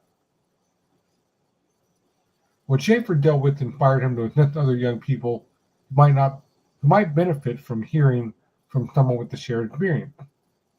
There's young kids that are going through tough times. He said, a lot of people love to keep it in, and I want to try to put their minds at ease. In any way, if I could have saved them, they would have lived forever. That's a good thing I go by. But everything happens for a reason in life. It makes me super strong, and I just want to help people. A lot goes into developing a professional hockey player, and Jennifer played a role beyond mother as Schaefer went about bettering himself from the rink. It wasn't odd to see her throw on the goalie pads and take shots from him and his brother John. That's interesting. Well, Jennifer is no longer here. She's not far from Schaefer's mine when he's shooting pucks in his basement. She's there in spirit, he said, still trying to save her youngest son's shot. When he misses the net, Jennifer said he credits his mom because she's probably blocking them. Jennifer was also with Schaefer at the Peacock Theater in Los Angeles on Friday when he heard his name called first by the Islanders inside his custom suit jacket with family pictures featuring his mom. Schaefer's draft saw more challenges that he needed to overcome. He missed the Otters' first 9 games of the season after battling mononculosis, and in December he suffered a season-ending collateral fracture while representing Canada at the IIHF World Junior Cup Championship. Despite playing only 17 games with Erie this past season, Schaefer scored 7 goals and recorded 22 points. He already played his way into being one of the 2025 top prospects for the NHL. After a 6-point performance in August, while helping lead Canada to a win at the U18 Gritty Cup. Schaefer's play within a limited time sample was enough to convince scouts and those in the NHL that he could become an impact player at the next level. His influence is the complete package of a dynamic style that generates results and influences the outcome of games, said Dan Murr, Vice President of NHL Scouting. Schaefer easily projects as a future all-star in the NHL. He is constant, mature, and has all the tools to be a number one defenseman in the NHL. Chris Peters of Flow Hockey wrote, his skating is among the best in the class, and his hockey sense is right up there too. Schaefer has been through a lot in his young life, but he has met his challenges with grace. Well through his years as a pick is not without risk, but there's still much upside that teams have dismissed the long absence and still view him as a potential number one defensive man at the top of his projection. Schaefer will turn 18 in September, and weeks later will encounter his first training camp for the NHL. He'll be prepared for his next challenge, making the Islanders, and he will be inspired by his mom, who supported him on his road to building a professional career. She's always with me in spirit, he said. I know she has a front row seat every game. I get to play for someone even more. She was a strong woman. I'd like to talk about her. If she was here, you guys would know exactly what I was even going through. You haven't met her because I love talking about her. That was a great story. What did you think about that, scorekeeper? Well, I did catch some of it, and yeah, dude. This was on the East Coast, right? I believe so. Yeah.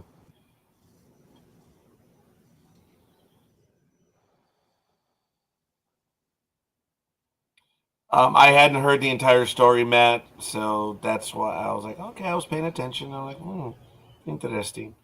I don't know. I didn't hear enough of it to comment, but you did have my attention. So. Well, there you go in private chat. Aw, thank you. Oh, this was a kid. Yeah, he was talking about his mother, right? Yeah. Yeah. Yeah, okay, I did catch some of that then. Yeah. All right.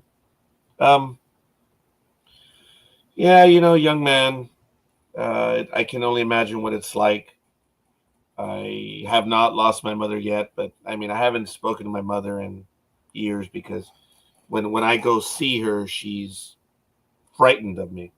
She withdraws, and I don't like seeing her that way. And it's one of the toughest things I've ever had to do. And I don't want to see her suffer that way because the last 3 times I went, she didn't know who I was, and she recoiled. She was scared. And what are you going to do? But I haven't seen her in a very long time. And I know that the days are numbered. And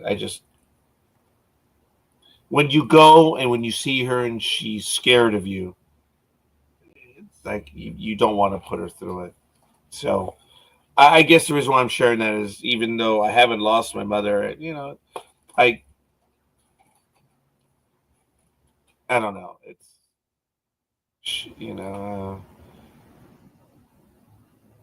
I feel bad for him that he lost her so young. And for the most part of my adult life, she was in my life, and I was fortunate. It's just in the last 10 to 15 years. And other people don't understand that, and they're not going to understand it, and I'm not going to explain myself to them, because I've been told, well, you need to go. I said, no, you didn't see it. Shut the fuck up. You don't know, and let it go. And I am saddened by it, but the last 3 times I saw her, it wasn't good.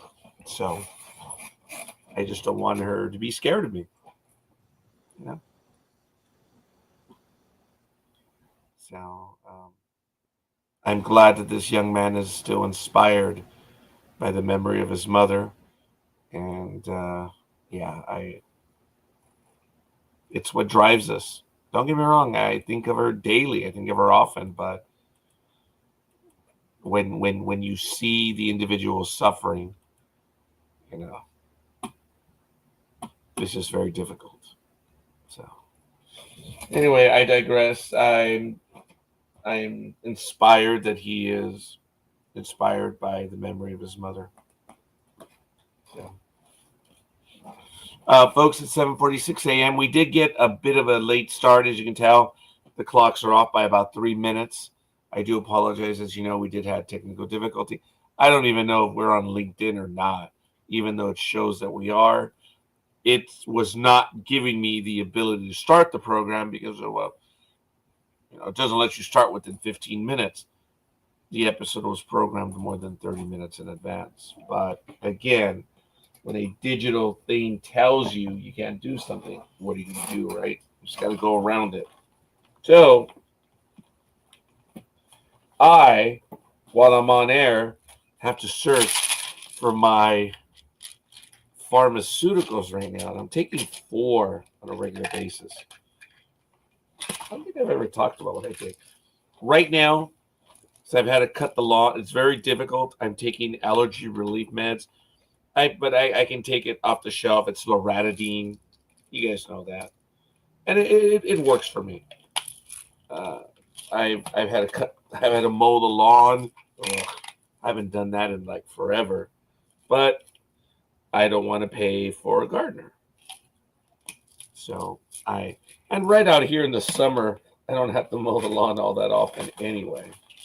So I'm taking a loratadine, what is it? Yeah, that one. I'm taking lansoprazole, naproxen. I take the vitamin D3. I guess I'm not getting out enough. That's why I'm trying to travel more. And folks, I am traveling. I am itching to get out. I was itching to get out during tax season. And now the tax season is over. I'm just doing my best to go. And I want to go. I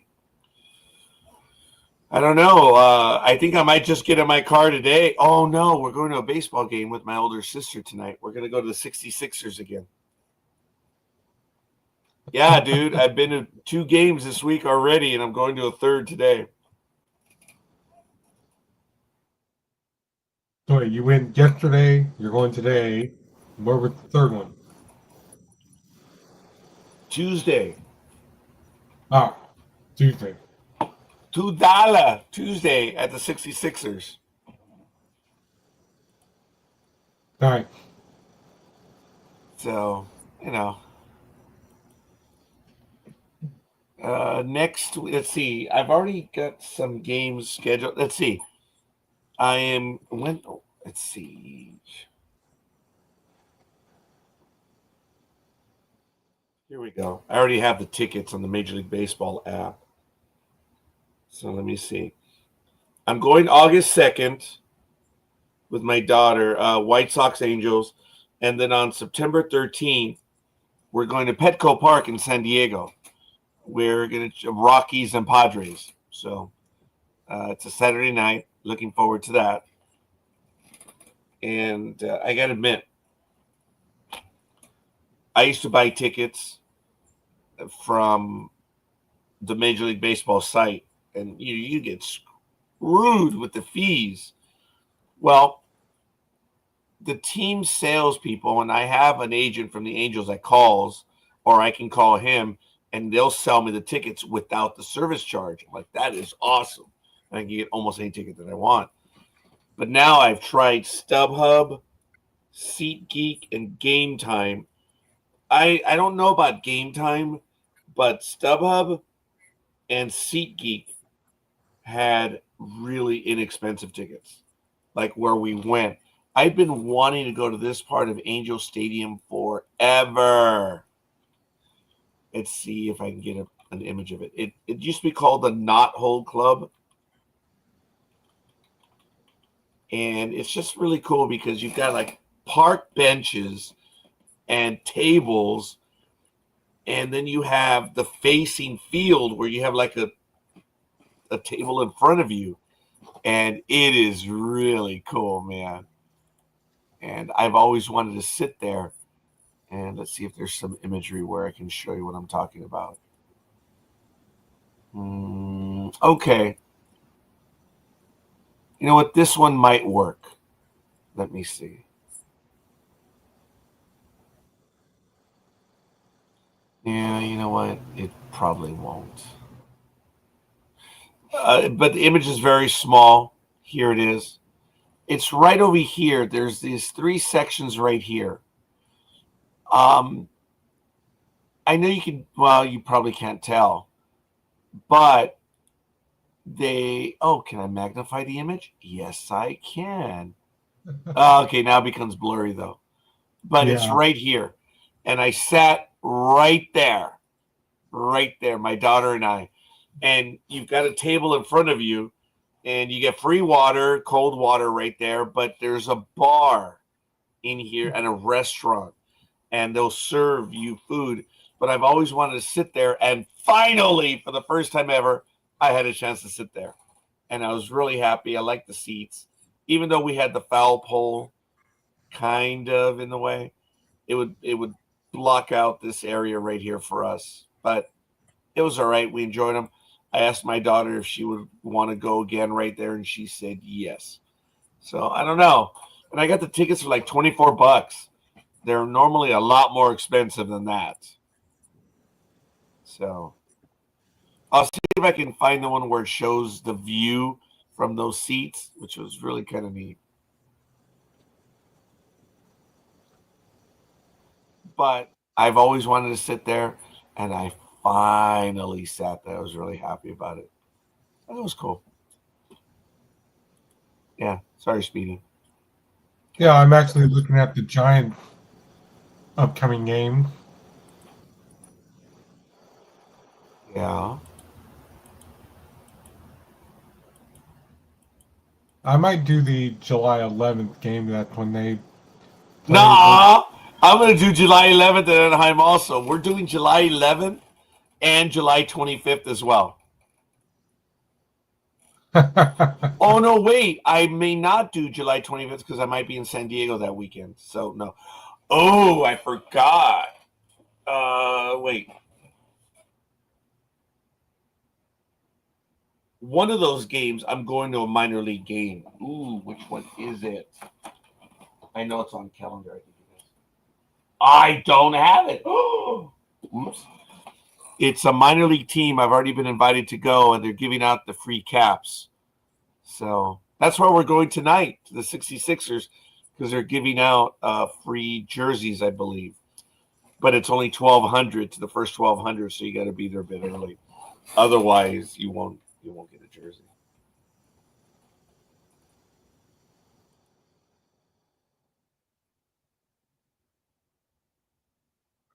Or Hmm.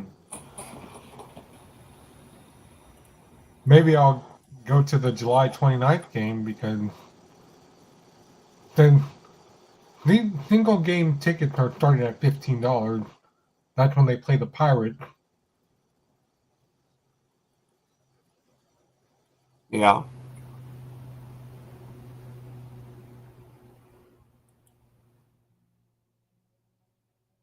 That's good that you're going to go, though, Matt. I'm glad. Happy for you.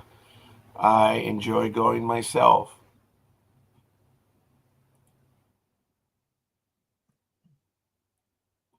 See, when I do this, this is Angel Stadium. I usually get sections 304, 305, because all these seats on the 300 level or the middle level, they're right in front of the luxury suites. All the seats are padded, Matt. Oh my goodness, they're great.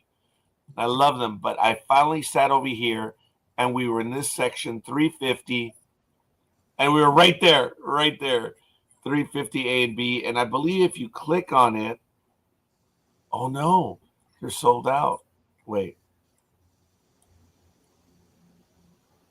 Anyway, this is the way it looks right here. Oh, I guess I have to click OK. What? I can't. I can't tell if it's open or not. There we go. Are you telling me all this is sold out? There's only 2 tickets available for tonight? Wow. And you Wow. can actually see the view of where it, and yeah, it was neat. Yep. There it is. That's about the view I had. But I was down here with my daughter, and it was nice. Tonight they're giving out like a fleece blanket or something at Anaheim. So, but it's cool.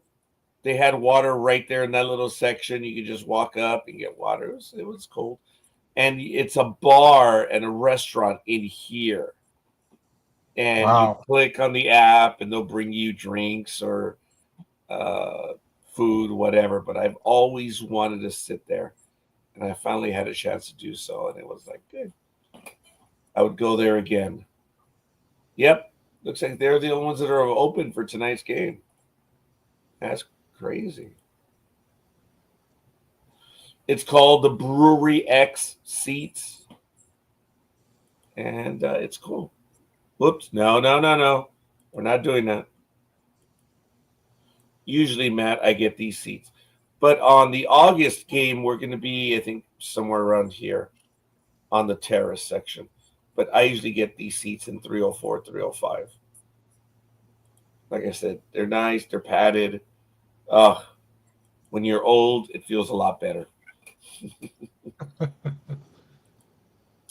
Oh, and the seats that we sat in last night, they're mesh seats.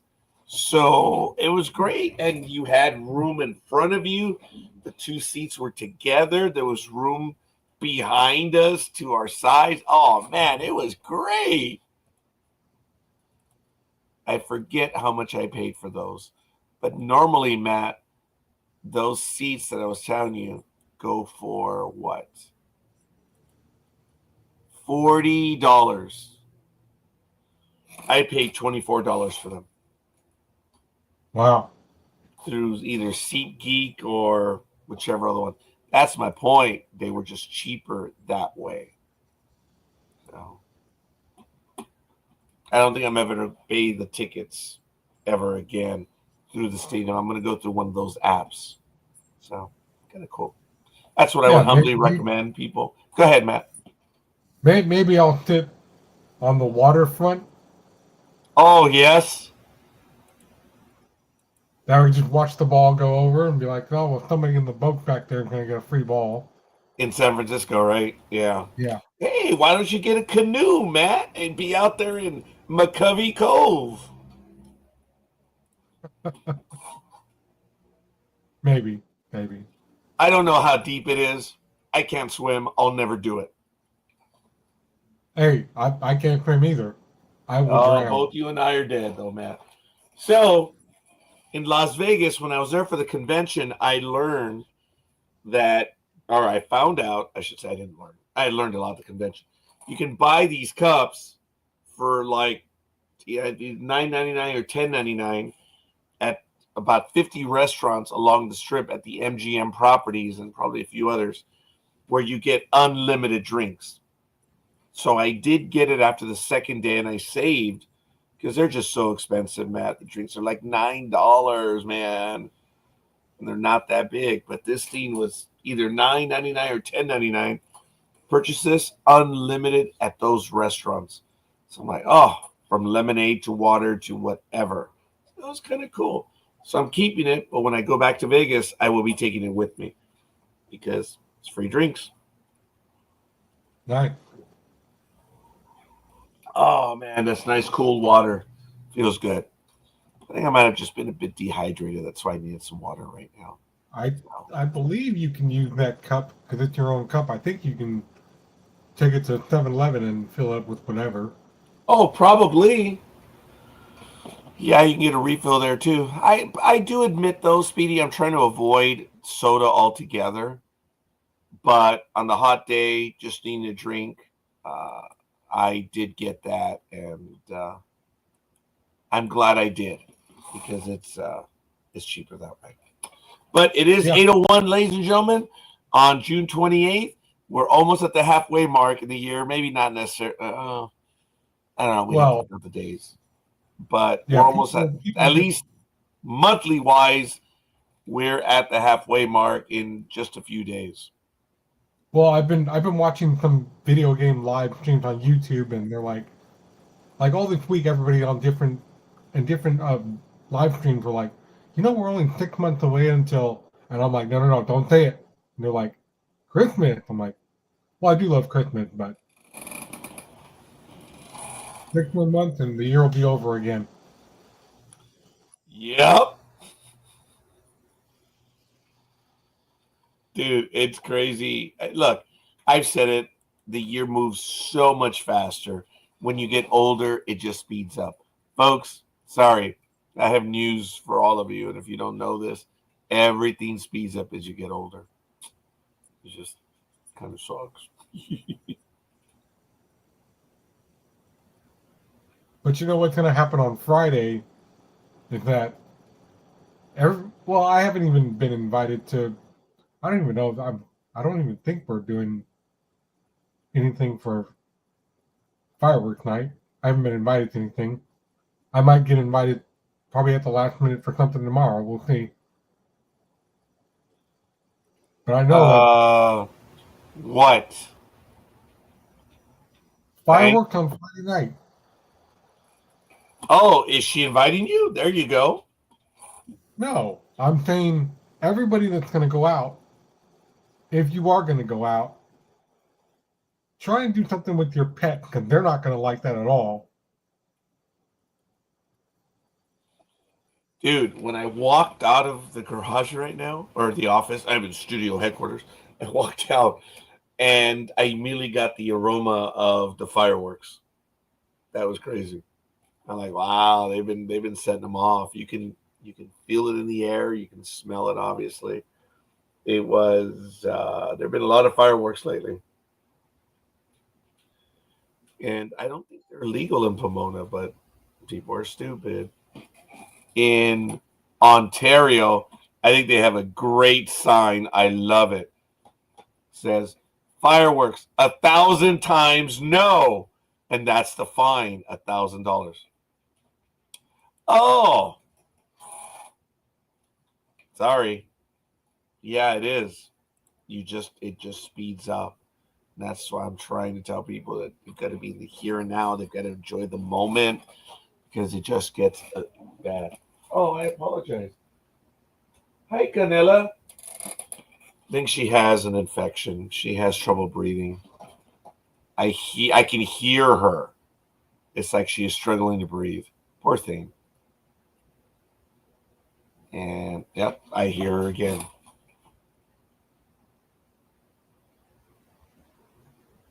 How you doing? As Matt says, we're going to have to watch out for our animals. We will do our best to get canela or cinnamon in the garage overnight. And get her in early. That way she won't be suffering that much.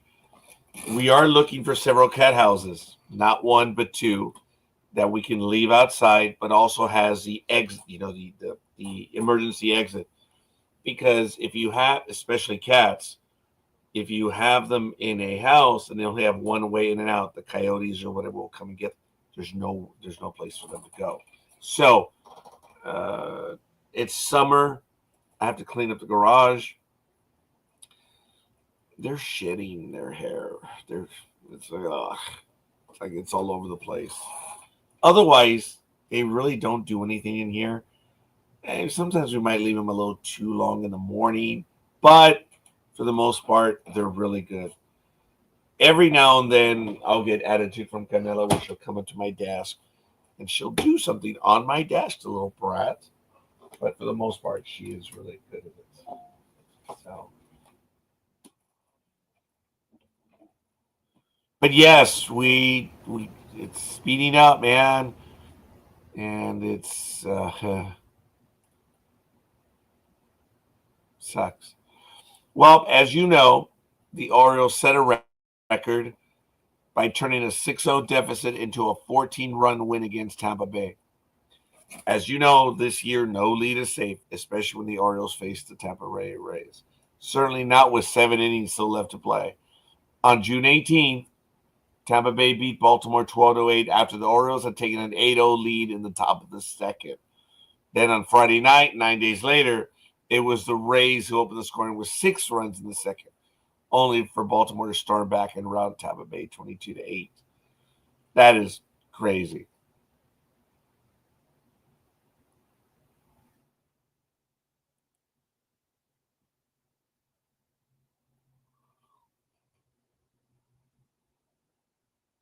The last time two teams overcame deficits of at least 6 runs against each other was in 2023, according to Sport Radar.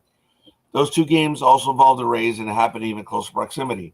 On May 7th of that year, Tampa Bay trailed 6-0 before beating New York Yankees 8-7 in 10 innings. And on May 13th, the Yankees fell behind 6-0 and came back to beat the Rays 9-8. Yeah, it wasn't far apart either. I remember the 1987 season, Yankees. That was a year where I really felt that was a miracle team. It was unreal. There were at least 3 times when they were down 7-0, and they came back to win against big teams. I remember that, and that was a good team. It was impressive. I thought the 1985 team was one of the best of all time. You had Ricky Henderson batting first, Willie Randolph batting second, Don Mattingly batting third, Dave Winfield fourth. I think they traded Don Baylor away. No, wait. I think it's still in 85. He was. Let me see. 1985, New York. Spell it correctly. New York Yankees lineup.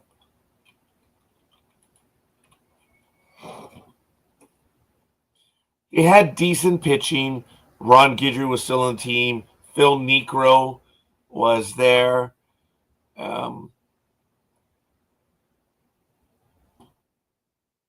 They had Dennis Rasmussen, yeah, but he didn't turn into their number one until like 86. They had Mike Armstrong in the bullpen. I remember that. Yes. Mike Pirulo was at third base. I think they also had Dale Berra. Shortstop was Bobby Meacham.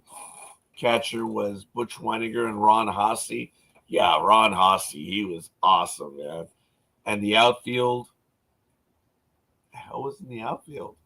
Dave Winfield, Ricky Henderson, and was it Ken Griffey Jr. or no? I didn't mean that. Ken Griffey Sr. Or was it Steve Kemp? No, Steve Kemp was in 83, maybe 84. He was the Detroit Tigers outfielder the Yankees signed, and for 83, it should have been impressive, but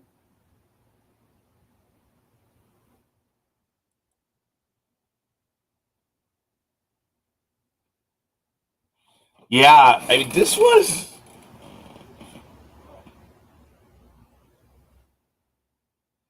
That's right. They had Ron Guidry, Joe Niekro. They had Phil Niekro, Joe Cowley, Dennis Rasmussen as starters. You even had Marty Bystrom. You could even have Neil Allen. But the bullpen was Mike Armstrong, Rich Bordy, Brian Fisher. Oh my goodness. Dale Murray. Yeah, he was from Toronto. He wasn't the best. But Dave Rigetti, Rod Scurry, the lefty, Bob Shirley, the long man. Oh my God, they still had Ed Whitson, the starter. Oh, I remember that. Sheesh. Oh, that was right. Claudel Washington. And they also had Dan Pasqua. Yeah, he was all right. Infielders, Dale Barra, Mike Easler, Ken Griffey Jr. He was playing first base. Wayne Tollison, Don Mattingly, Bobby Meacham, Andre Robertson also, and Roy Smalley. Catchers were Bradley, Espino, Hasse, and Weiniger. That was a good team. Yep, I remember that one.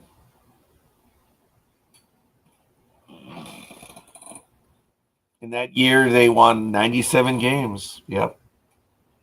And they lost to the Blue Jays in the playoffs in 1985. I remember that. Yeah.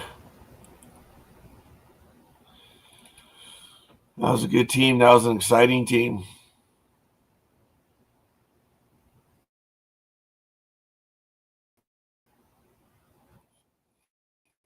Oh, well. But look, it is. I don't know where Speedy is right now. If he is listening, I don't know if he has anything else that he wants to go over. It is going to be a warm day today. I do have stuff that I have to get to, and we're a little thin on sports news today. I went over everything around the horn already, and all right, there may be one. I don't know if you guys heard about this, but the Justin Tucker allegations. He has been let go already. The Ravens kicker have cut him, and there's another massage scandal or accusations. I'm going to put this in the chat room as well as in the private chat, so Speedy can follow along if you would like. The Ravens were rocked by disturbing allegations against kicker Justin Tucker shortly after their season ended, with a handful of massage therapists claiming that the now 35-year-old behaved inappropriately around them earlier in the year or in his career. More massage therapists have since come forward with allegations of their own, painting a grim picture of a reputation that was once so strong for a player, considered one of the all-time greats at his position. Now the ramifications are starting to pile up for the most accurate kicker in NFL history. Baltimore announced on Monday that the team is releasing the longtime kicker from the roster, while the club made it clear that it is due to on-field performance. The noise off the field can't go unnoticed. So,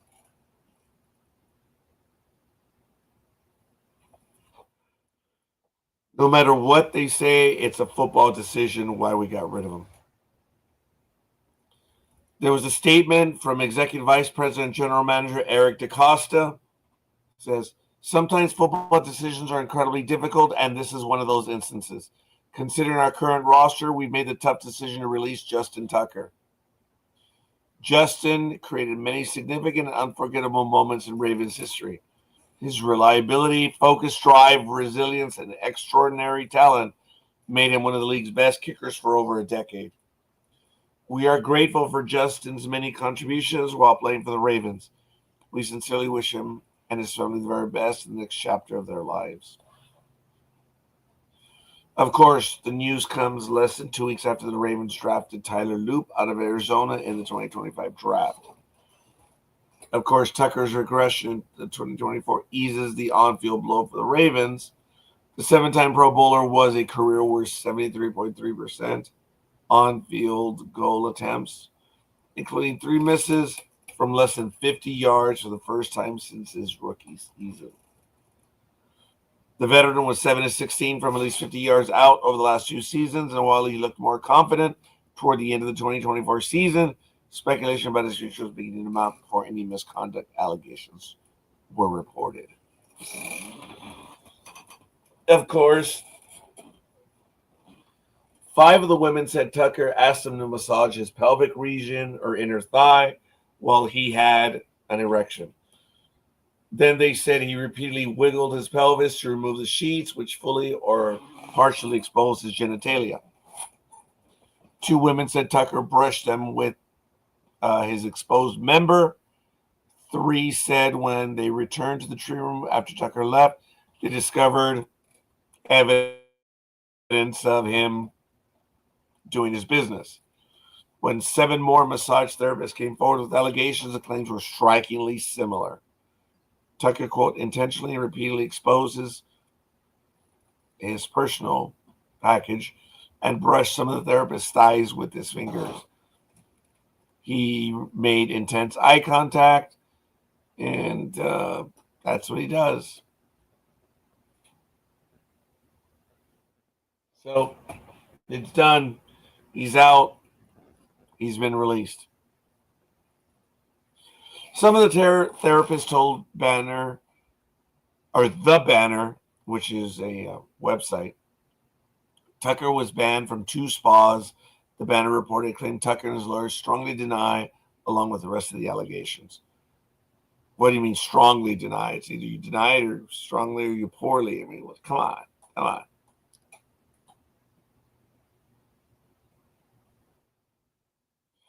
Tucker's lawyers also provided a declaration from the owner of one of the spas involved in which she says she never received or suspected any complaints of the Ravens kicker.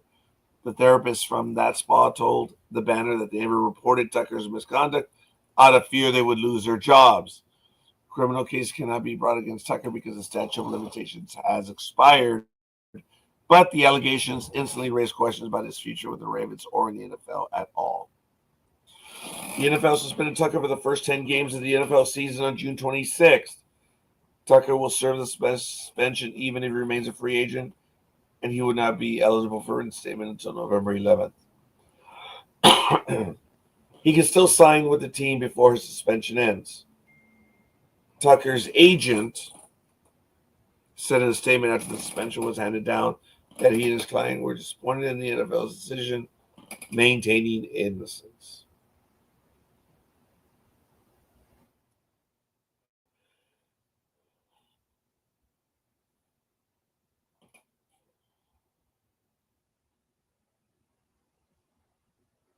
What do you do?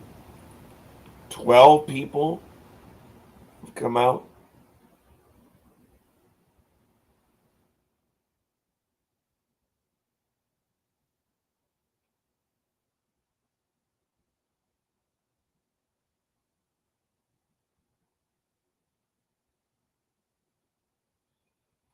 There you go.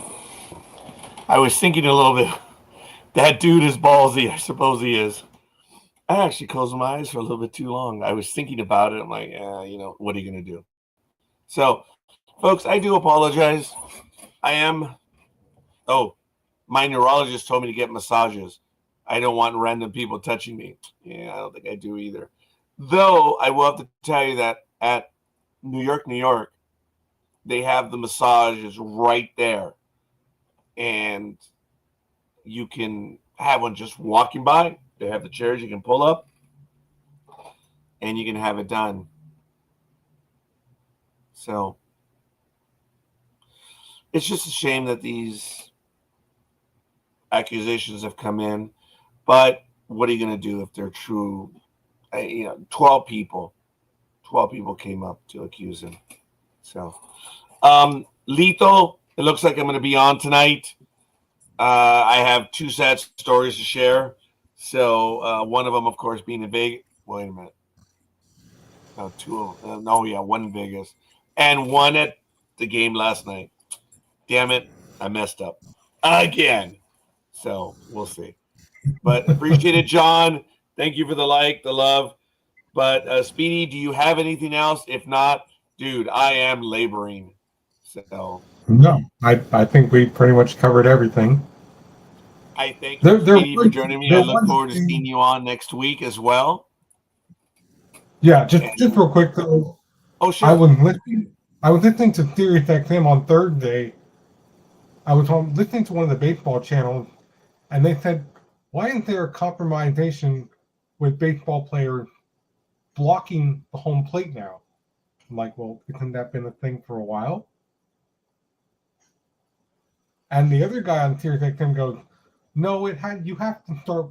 It starts with the pitcher because the pitcher's always throwing the ball late." So I'm like, "How does that make any sense? Where do they?" Then they were saying that baseball is now colluding in their own downfall of whatever that meant as well.